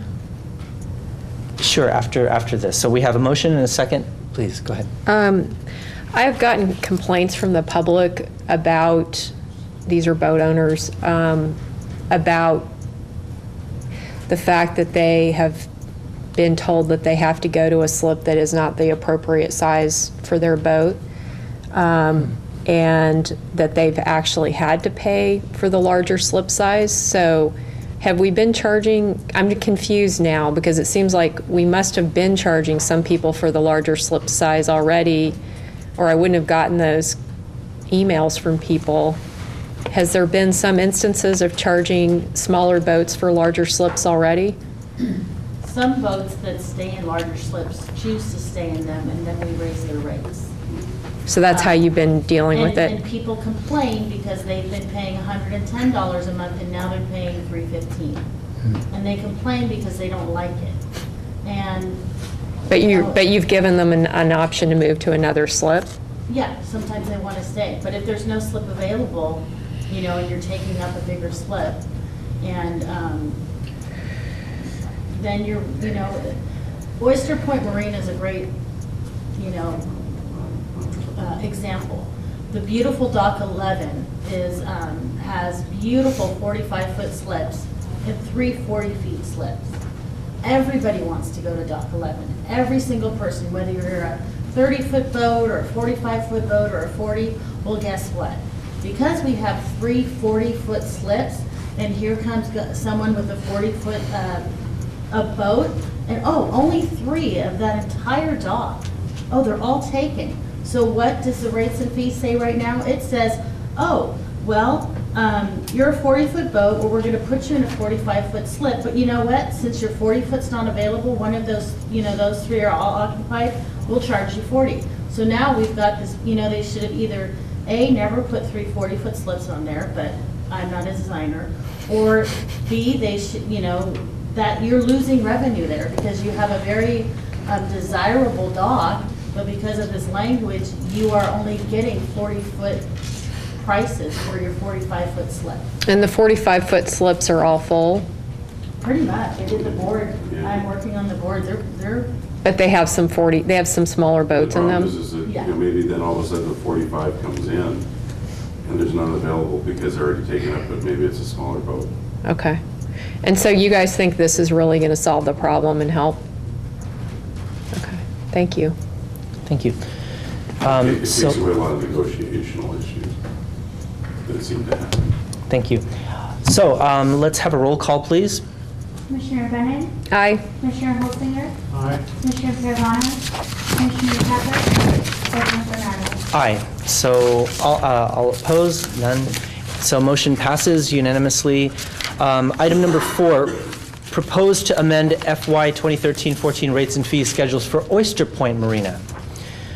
So I declare this hearing open. Report of notice has been given, Mr. Grinnell? Yes, it has, Mr. President. All right, thank you. Staff report, I assume it's going to be. Same report, yeah. Okay. So is it pretty much the same thing, or is there anything different at Oyster Point that you want to point out, or looks kind of the same? Everything was changed the same from Pillar as Oyster Point. Okay. I'll move to close the public hearing. Second. Okay, I hear a move to close and a second. All in favor? Aye. Aye. No public testimony. So Commissioner, questions? Any questions on this? I'll put a motion on the floor, Mr. President. Okay, I hear a motion. Do I hear a second? I'll second. I hear a motion and a second. Thank you. Why don't we have a roll? And so, no question. I'm sorry. So the motion is to adopt Resolution 2016 to amend FY 2013-14 rates and fee schedules for Oyster Point Marina Park. Roll call, please. Commissioner Brennan? Aye. Commissioner Holsinger? Aye. Commissioner Pervano? Commissioner Tucker? Aye. President Bernardo? Aye. So motion passes unanimously. Thank you. We are at item number 5 now. And number 5, we have 2 public comments. So what I'd like to do is, the way we've been doing it is, we'll have the report, we'll have the public comment, and then we'll have commissioner questions and follow-up, okay? So with regards to the report, I know that I raised this issue at the last meeting, and the impetus for this was that I'd received some comments from members of the public, and they were concerned that the meetings here at the Harbor District were, to them, a bit unusual in terms of commissioners not agreeing and not being cohesive and being rude to one another. Those were the comments that they were telling me. And they said, you know, President Bernardo, is there something that can be done by bringing it in a facilitator or an outside mediator to try to make the board more cohesive and more quote unquote functional? They use that word. So that's when I brought this up, and my colleagues agreed to put it on the agenda, so that's why it's on the agenda tonight, and we're going to discuss it. And I know that staff has done some initial background work on this facilitator, because I myself have not heard of a lot of governmental bodies that do facilitation. I mean, I actually, come to think of it, I can't think of any city councils that have done any such thing. So staff, would you like to take over from here and talk a little bit more about how this might work, or what your recommendation would be? Thank you. Here's what I've done since the previous board's instruction. And this is by way of preliminary information to assist the board in further consideration of what the board would want to proceed with. First of all, one item is conferred with council. If you were to have an outside person who would function as either a facilitator or a mediator, and they're two different things, and that's a question you will want to consider. That kind of session or sessions must be an open session. So I just want to give you that piece of information. Mr. Grinnell, in closed session. Understood. Mr. Grinnell, if I could interrupt you real quick. Okay, first of all, you said difference between mediator and facilitator. In both instances, it would have to be an open public? Correct. Wow, okay. Correct. Please continue. This is not under the Brown Act susceptible to a closed session. Okay, thank you. Please continue. Okay, so that's item number one. Item number two, I started to try to identify some potential professionals who might function in one capacity or another. And I contacted the Special Districts Association, I contacted our Employee Relations Council, I contacted our General Counsel, and I have been aware from previous experience with the Peninsula Conflict Resolution Center. Anyway, I've identified about 8 possible individuals or mechanisms thus far. So there are people out there. However, bringing me to my third point, which is a series of questions which I'd like to put before you for your consideration. One of which I've already mentioned, the question of mediation versus facilitation. And I don't have sufficient information tonight to give you all of that. I will get that for you, obviously, to give you a better sense of what kind of function you might find most potentially useful if you wanted to proceed down this road. Next, as I've said, I've identified a few potential folks or mechanisms. Where do we go from here? Should I look for more?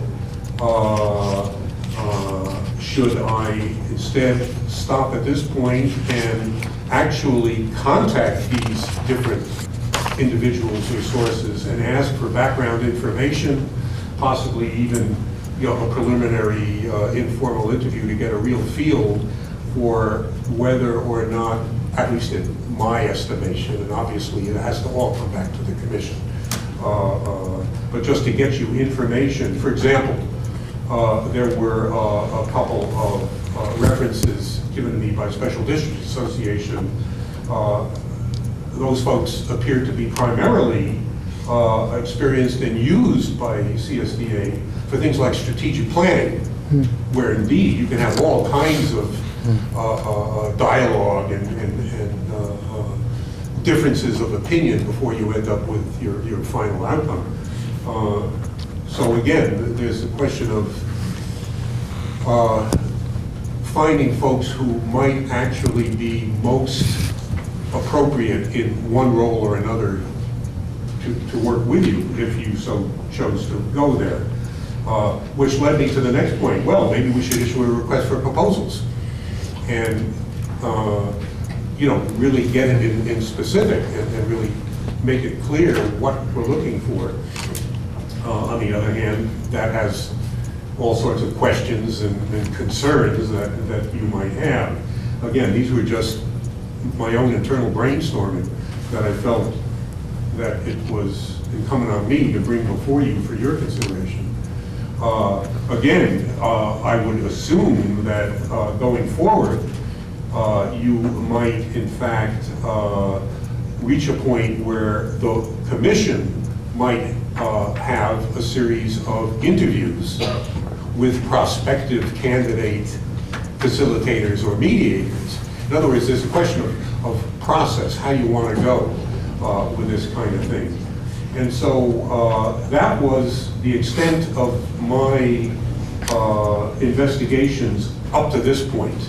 And I thought, given that now here's a board meeting, I would bring all of this to you, have you discuss it, deliberate, and see what instructions you might have for staff moving forward on this, if any. So at that point, I'll stop. And if you have questions, I'll try to answer them. Thank you. Thank you. So now that the staff report is done, let's go to public comment and then questions from commissioners, and then we'll provide guidance for you, Mr. Grinnell. So I have Sean Cartwright and Leslie Webster.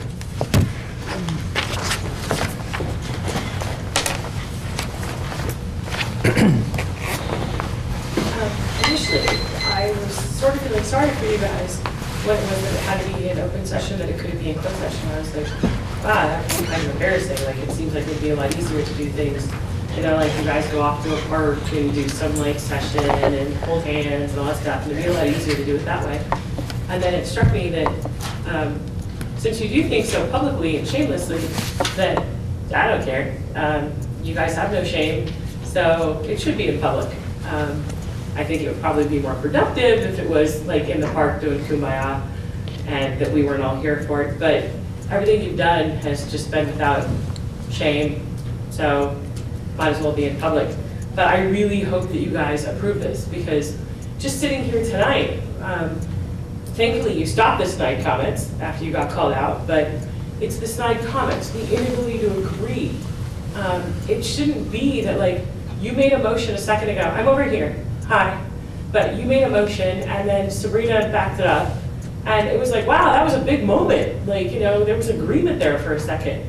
You know, you guys passed two things unanimously. These shouldn't be like moments that we're like, wow, they worked together on something.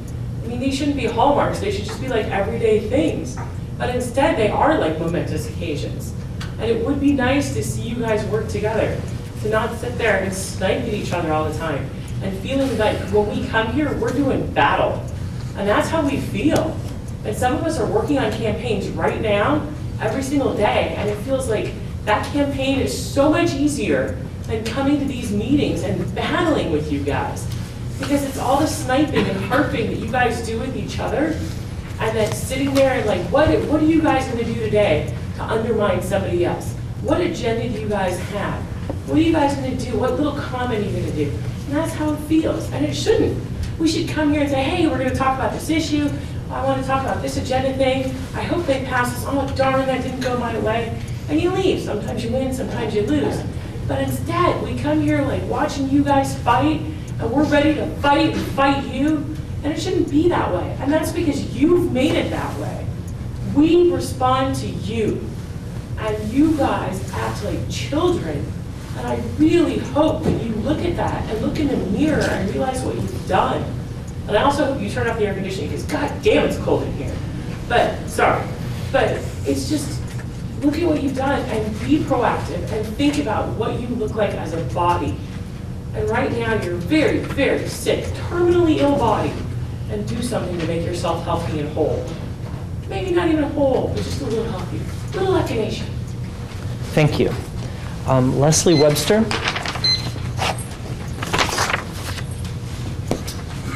A year ago, I started to attend Redwood City City Council and Planning Commission meetings. I was appalled at what took place there.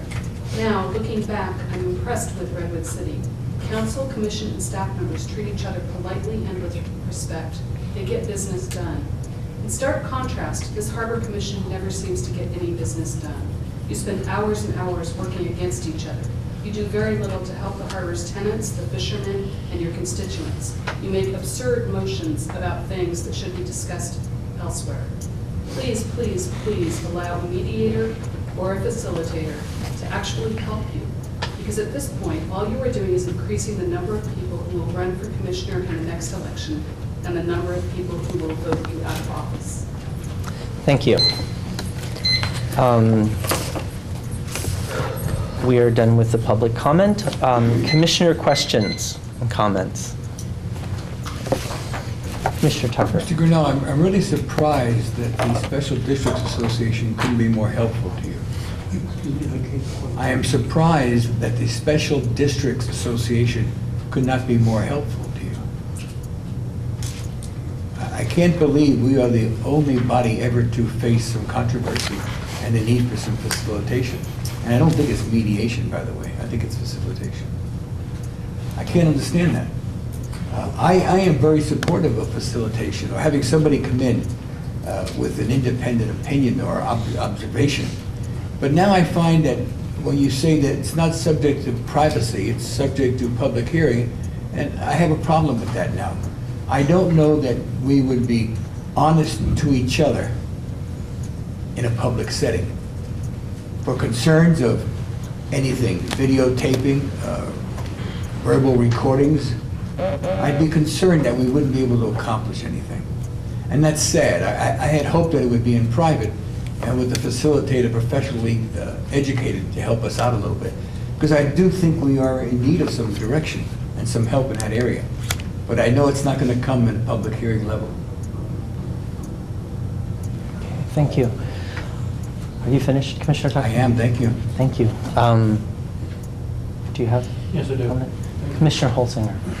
I echo Commissioner Tucker's concern about the apparent Brown Act application to this process to try and facilitate smoothing out of personality or style conflicts. Commissioner Brennan earlier made the point that in some respects we are considered employees, perhaps, for purposes, some purposes. On the other hand, we're also considered public officials. So I'm wondering whether or not this might be considered to be a personnel matter, such that the Brown Act would apply. That being said,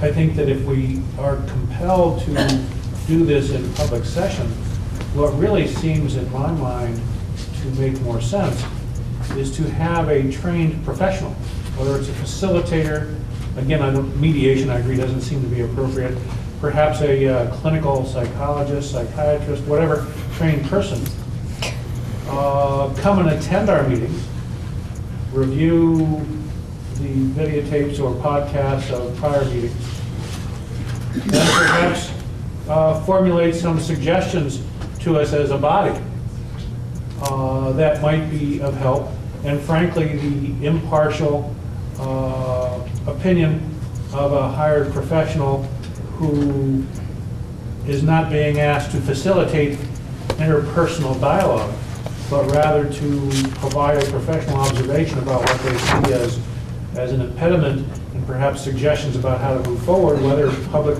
facilitation or otherwise makes sense. So I'd commend you to a third possibility. Is there some sort of professionals or some sort of process out there by which a professional will come in and observe what goes on without necessarily trying to facilitate interpersonal dialogue, and just provide some professional feedback at that level?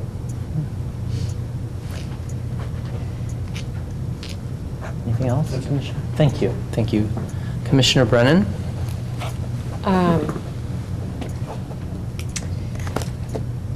Okay, so I'm a little confused by a couple comments so far. With regards to Commissioner Tucker's concern about the fact that, what I heard you say, and correct me if I'm wrong, was that you were disappointed that the California Special District Association did not provide a solution to our facilitation need. Did I understand that correctly? Not necessarily a solution, but more direction and guidance. Okay, but I didn't hear, I guess where I'm confused is that I didn't get that from what our general manager said to us. What I heard him say was that he checked around, and including that association, I believe there's one other special district association too, and he was able to come up with 8 different consultants who specialize in something along these lines. So it sounds to me like he was pretty successful in rounding up a group of qualified people who could potentially help the board. So I don't know how we go from him rounding up 8 potentials to us not getting any assistance from the California Special District Association. So I'm confused about that interpretation. Okay. And then to follow up on Commissioner Holsinger's comment, now I know that some for-profit companies, such as, I'll just name Oracle, for example, pay psychologists to work for them to go to high-level meetings and observe the body language and the discussion during the meetings and make recommendations based on what they observe. Okay, that's something that a for-profit, company such as Oracle or maybe an Apple or whatever can afford to do. I don't think that hiring a psychiatrist, which I believe is what I heard Commissioner Holsinger say, to come and sit at our board meetings and observe us interact during a board meeting would be a very good use of the public's money, and I don't see how that would yield any real results. I mean, if we had infinite amounts of money to throw around and it wasn't the public's money, and we thought that would be helpful, well then, sure, by all means, why not? But I don't see where that gets us to a process of working together better. So if that psychologist or psychiatrist were to give us a report, what good is having that report going to do if it doesn't help us work together better as a board? I just find that to be really out of left field, and I've never heard anybody suggest such a thing for a public agency before, but maybe it's done other places. If it is, I'd love to know about it. I just, it just sounds very strange to me.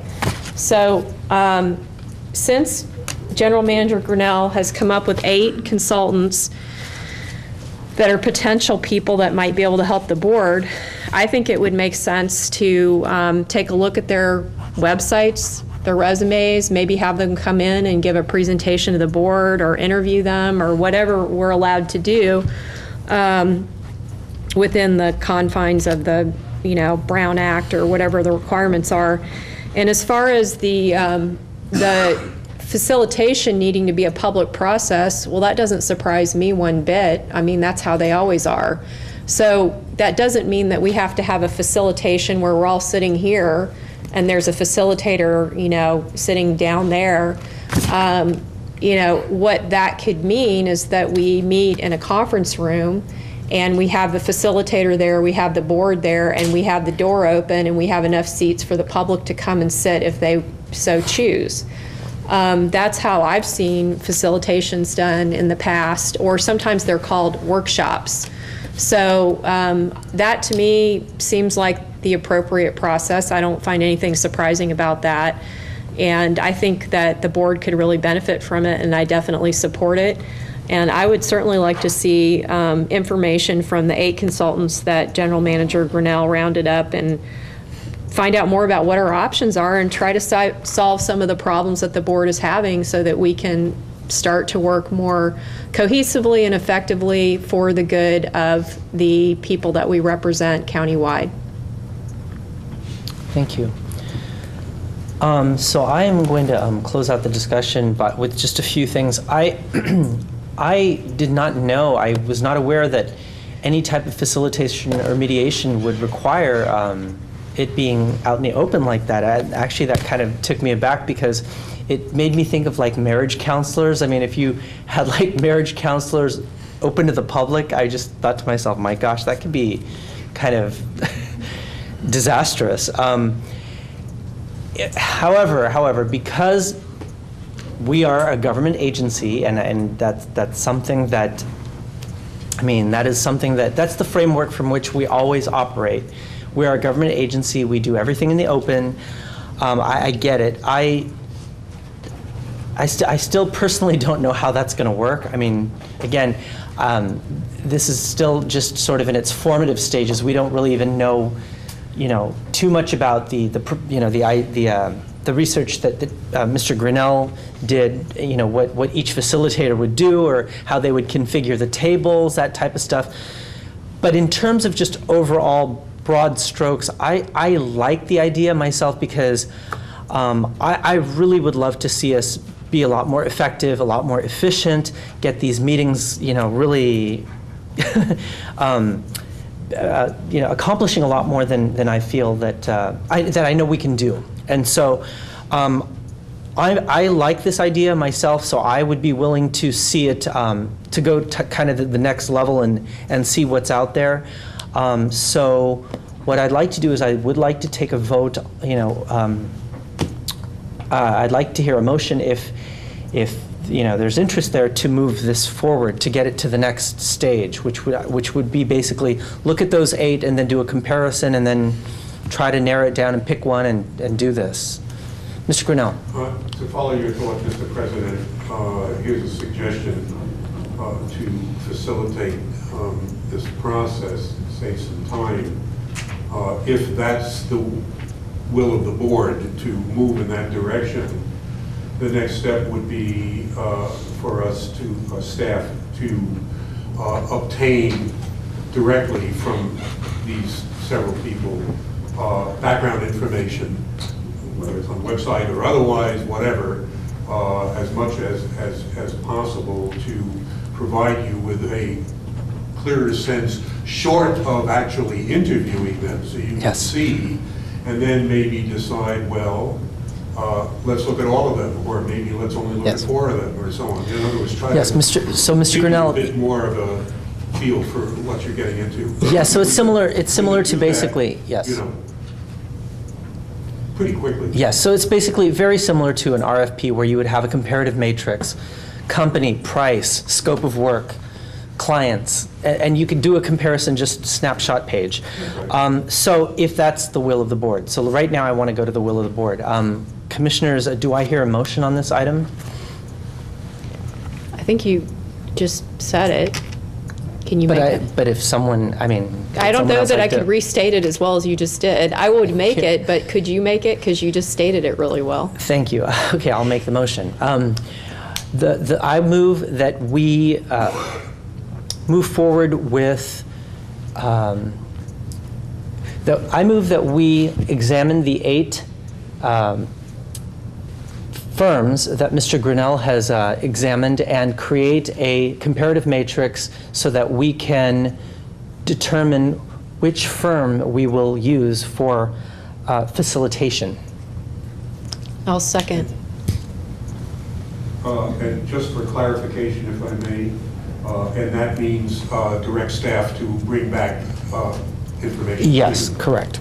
An accompanying report with that we could look at, that we can make our decision. I hope that was clear on the motion. Yeah, and I'll second that.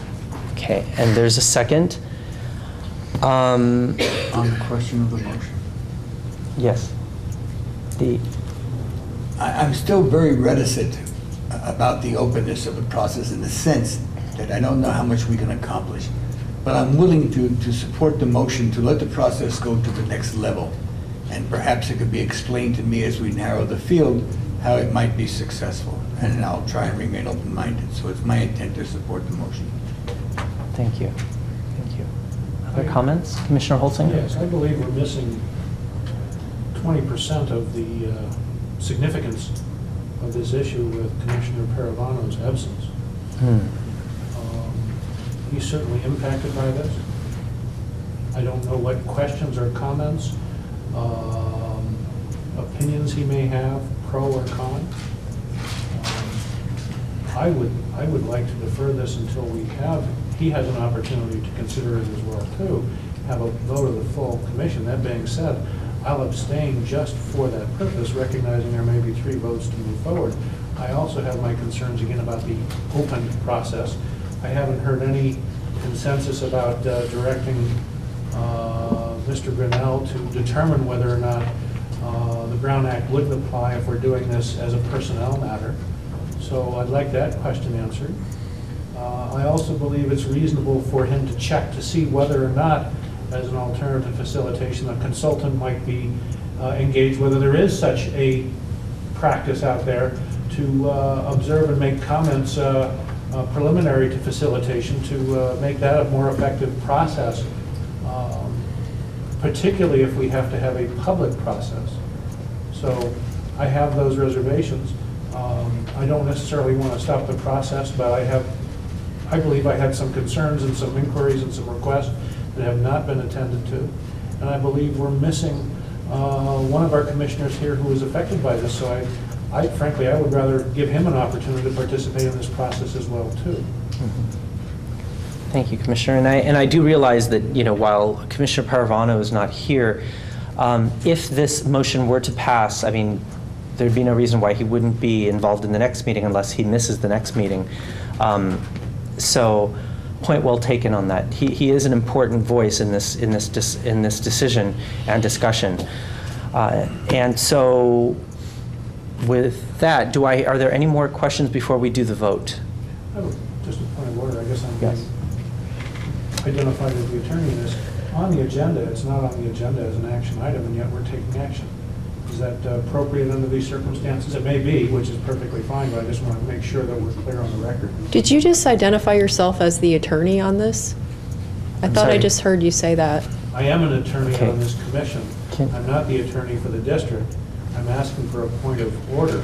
I just thought I heard you say that you were the attorney, that's all. Okay, I'm sorry. Can we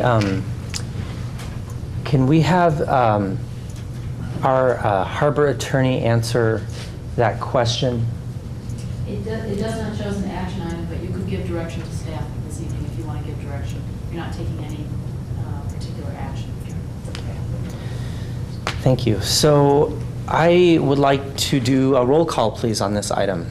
Commissioner Bennett, Aye. Commissioner Holsinger, Abstain? Commissioner Paravano, Commissioner Pepper. Aye. President Bernardo. Aye. So the motion passes with 3 votes, 1 abstention, and we will expect a report at the next meeting. Thank you. Item number 6, review of responses to RFP for preparation of a facility condition survey. There are no speaker cards on this, so can we have a report? Mr. Grindy? Sure. As you recall, we have gone out for an RFP for the facility condition survey. As you can see at the bottom, I believe it goes on to the second, it does go on the second page. The prices were quite high. One of the major reasons for the prices being quite high is for some reason they believed that they were going to do the dive inspections with this versus make a recommendation that a dive inspection be occurring every couple of years or whatever for the process. So what that means is that reduced the costs, as you can see, at $84,500. Most of the costs are in our underwater survey work, on a pier, pilings, etc.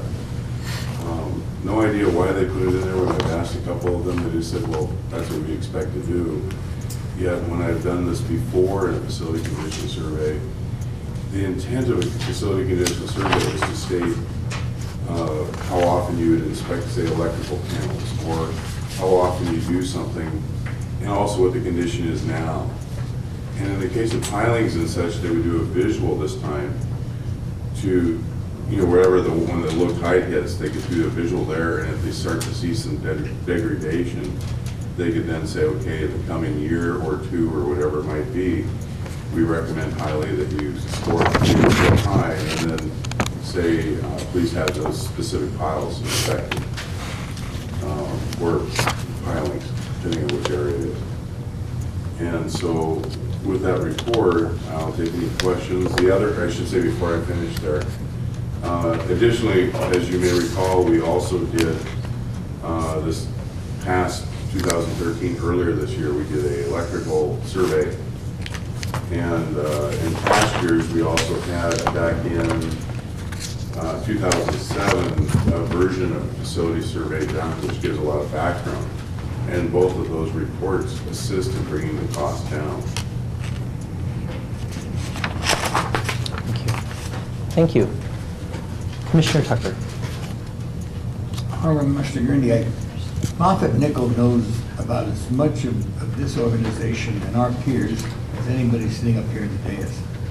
While I recognize the fact that the other respondents thought they were diving, and now it's clarified that it's going to be a visual inspection during low tide, I still find Moffitt Nickel high at 84,000. They anticipated it to be less, but they had to leave themselves some contingency in there.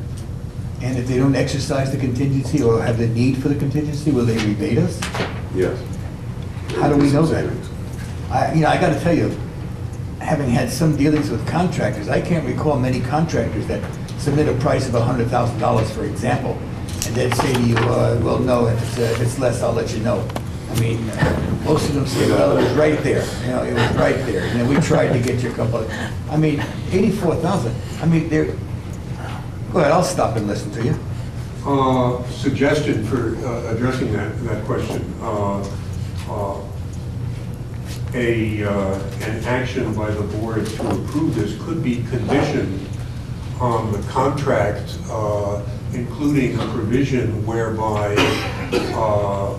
at a certain point, and we know what that point is, having discussed it with Moffitt and Nickel, approaching that before they were to incur any further expenses, there would be an opportunity for the board to decide whether that would be the case, and that would have to be explained to the point that the job could basically be completed adequately. You understand what I'm saying? In other words... You're saying to me that in case they have to come back to us for additions? No. I'm looking at getting it lowered to 84, and you're saying to me what I just heard was they might come back to us at a certain point to tell us how much more it's going to cost.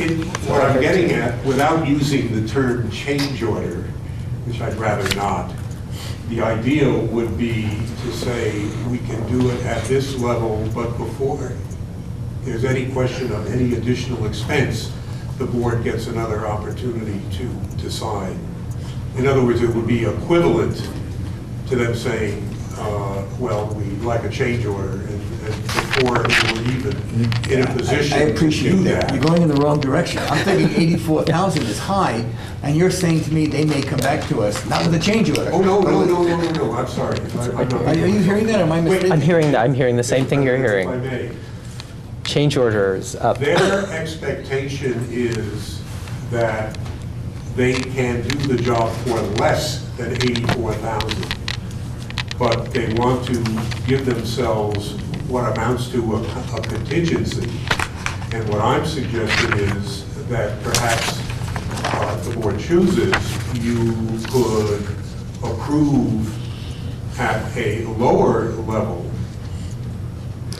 and provide for board review before any further expense above that. So we could approve something, say, for 55,000, not to exceed? Probably somewhere between 60 and 70. Then how do we stand with the fact that these are all, these are all RFPs, and they come in with certain requirements and understanding? Can we automatically lower that? No, you have the ability to negotiate. Or do we don't reject, we just lower? Fine.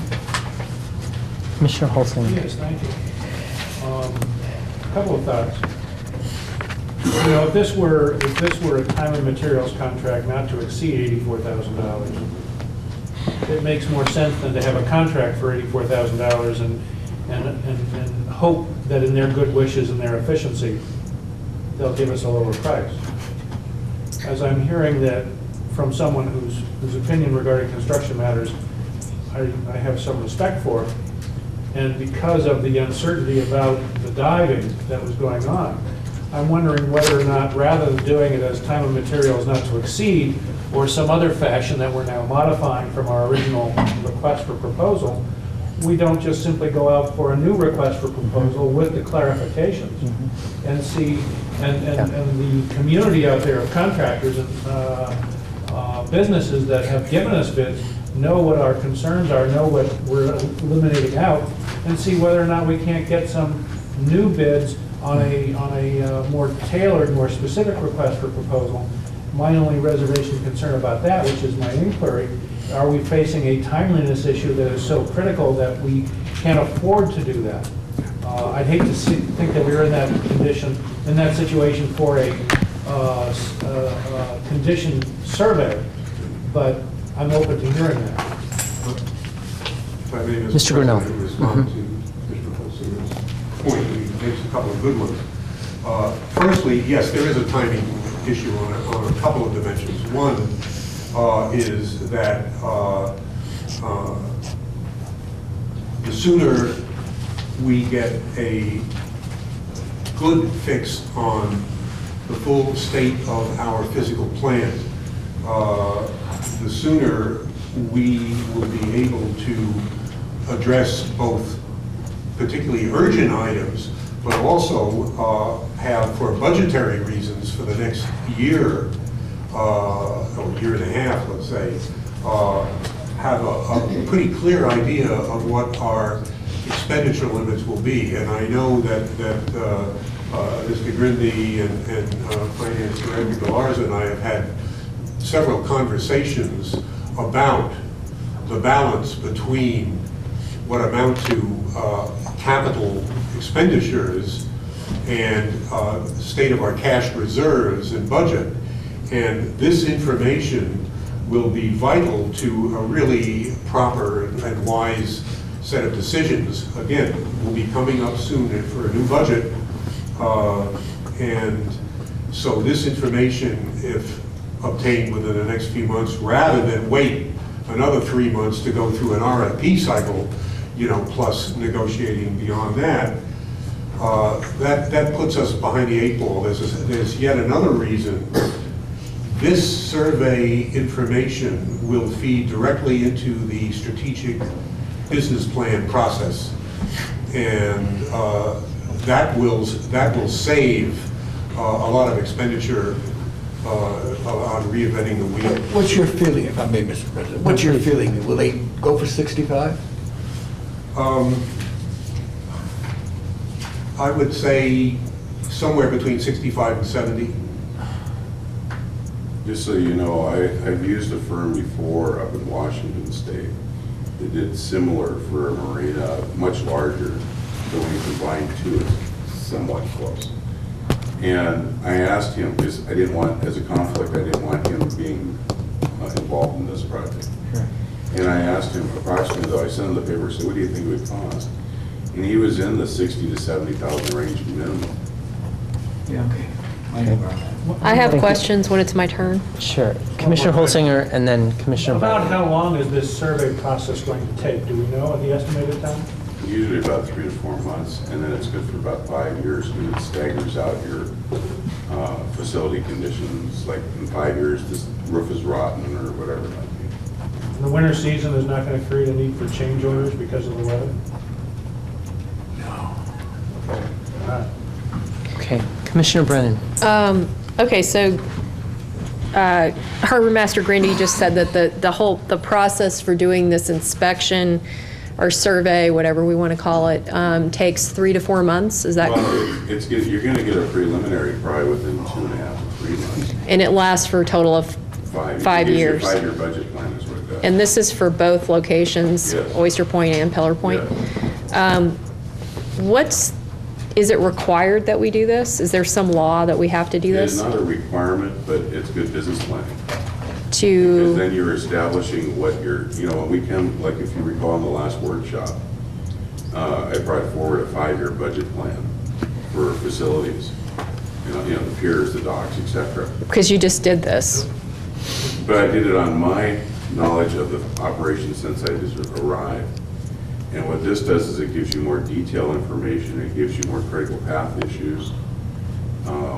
It gives you a better, you bring in it has multiple disciplines of consultants that show up. They take into account staff accounts. They take into account all the consultants from electrical engineers, structural, whatever, as part of the plan. So What's the goal, though? Are we looking at needing to replace something? I mean, it why? establishes what needs to be replaced first, second, and third. That's the easiest way to do it. Do you already have a pretty good idea what you want to replace? You do, but it's nice to have somebody who's looking at it from a third party. So how will you use the data that they provide? Like, just so I better understand. Let's use an example of Oyster Point, maybe as an example. Let's say one of the docks there is, you got, let's say 10 docks, and maybe 5 of them are soon to be needing to be replaced, like we just did with 11 and 8. You then establish which ones come first, second, third by the conditions.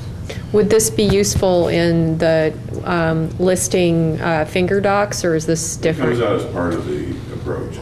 This is part of that. They rank it, so then you start saying what needs to be replaced next. So they are organizing the order in which you repair things.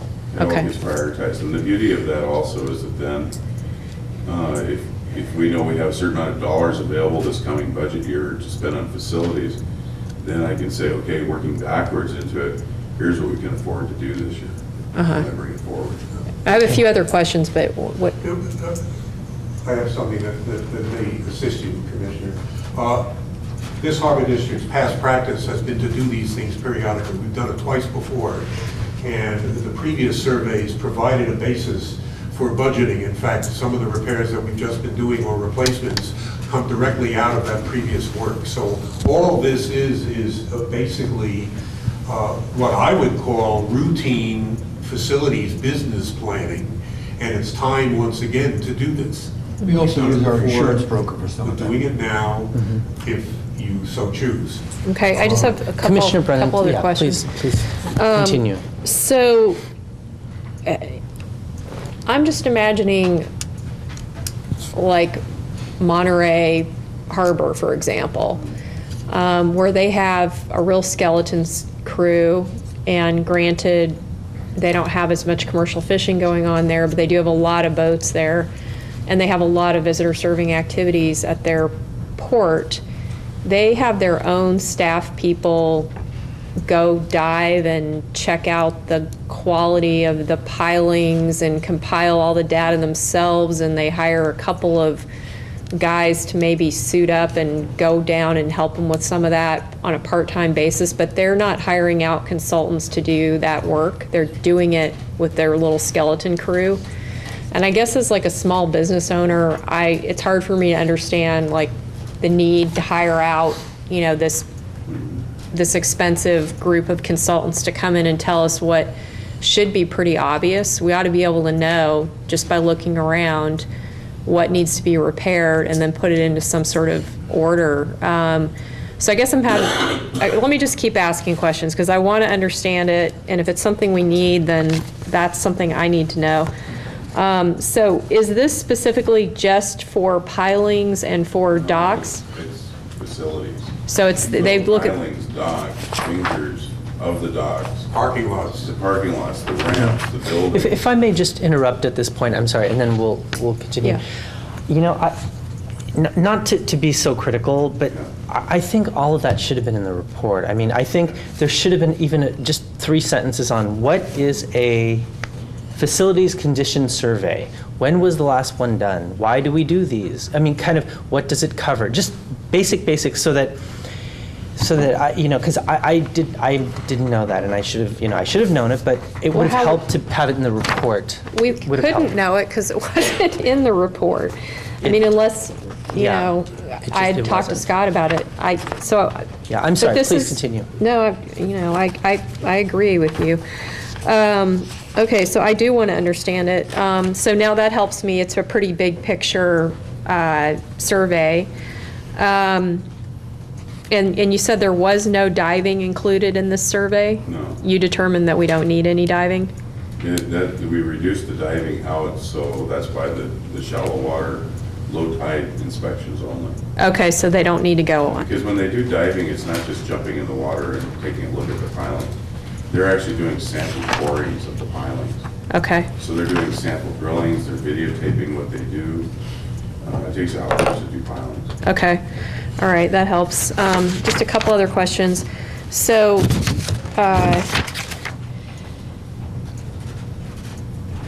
make sure I didn't miss anything here.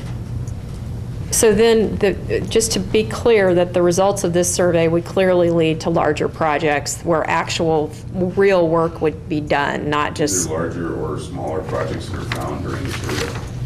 And Okay. what typically happens is that, I'm going to use an example that maybe seems strange, but let's say you walk into this room and you say, there's 10 outlets broken. So it might be that it might say one here and one in the next building or whatever. But you do them all at once as a project, so you gather them all together to make a project out of that. Whether it be done in-house or whether it be done outside. It's purely just that you have to identify the groupings. And so when it's done in a survey, it's done, let's say, as electrical priorities. Where's the hazards, where's the non-hazards? Same with the plumbing, same with the carpentry, the structural, and concrete work, asphalt work down the road. Okay. And it's all scored like a 1 through 100. Okay, I can see where that would be useful, and especially since you're still relatively new as the harbor master coming in, I would think that would be really useful information for prioritizing recommendations. Well, it helps us in our budgeting especially. Yeah. Because then we're not putting something that may not be a priority in the budget for the coming year. Okay, so a couple other questions about this cost. So Moffitt Nichols had a price of $158,000, and then they dropped their price to $84,000. So this is not a blind bidding? No, it's an RFP. This is an RFP, okay. And to give you an example of a different way, one of the other firms, I just copied it because they were more definitive line by line on a lot of things. Their bid, or their RFP proposal was $260,000. $179,000 of that was diving. Just to kind of give you an idea of how much. When you decided that we weren't going to dive and made that clear to Moffitt Nichols and they revised their quote down, did you give the other companies an opportunity to do the same thing? Then we looked at, they all were pretty equal in what they proposed. So then we went to the lowest bidder, or lowest proposal. Oh, so you didn't ask the others to We already had the lowest proposal. rebid, you just asked the lowest proposal to rebid? And honestly, it's like, the best way you have to think of a survey too is that they may find a problem, but the survey is to identify the problem, not to go out and fix the problem. Right. It's purely to scope out what you have as like. What's wrong? Yeah. Yeah. Okay. That helps me understand how that cost went down. However, I do think that sometimes if you ask for people to re-bid on something, and I don't know what legally can happen here with this district, so you'll have to tell me if this can't be done, but for example, everybody bids, their costs are here now in the board packet. We all know what they bid. And now these other companies know that the lowest bidder came in with an even lower bid. What if they want to bid and be competitive with that? That's what I was explaining the driving part on the one, where, out of 260,000 and change, 179 of it is diving. So you don't think that the other companies would be like, okay, well, we can do it for $65,000 now that we know this is what you guys are willing to pay? You don't think so? Okay. Thank you. Each firm does it differently, how many resources they pull in. Okay, thank you for that detailed explanation. I learned a lot about the outlet thing too, so. Mr. President, I'd like to offer a motion. Yes. I move to I move to instruct the general manager to approve or to work with Moffitt and Nichol engineers to get our facilities condition survey prepared at an amount not to exceed $65,000. And correction, and that was $65,000 I heard, correct? $65,000. Okay, thank you. I hear a motion on that. Do I hear a second? I'll second. Okay, I hear a second. Any other follow-up questions before we do a roll call vote? So just to be clear, if they come back and say, we're not going to go that low, then it'll come back to us again? Is that how this is going to work? Okay, got it. Okay, I have no questions at this point, so let's do a roll call vote, please. Commissioner Brennan? Aye. Commissioner Holsinger? Aye. Commissioner Germano? Commissioner Tucker? Aye. President Bernardo? Aye, and motion passes unanimously, and Mr. President, may we take a 5-minute break? yes, let's take a 5-minute bio break and be back at 8:25. Thank you.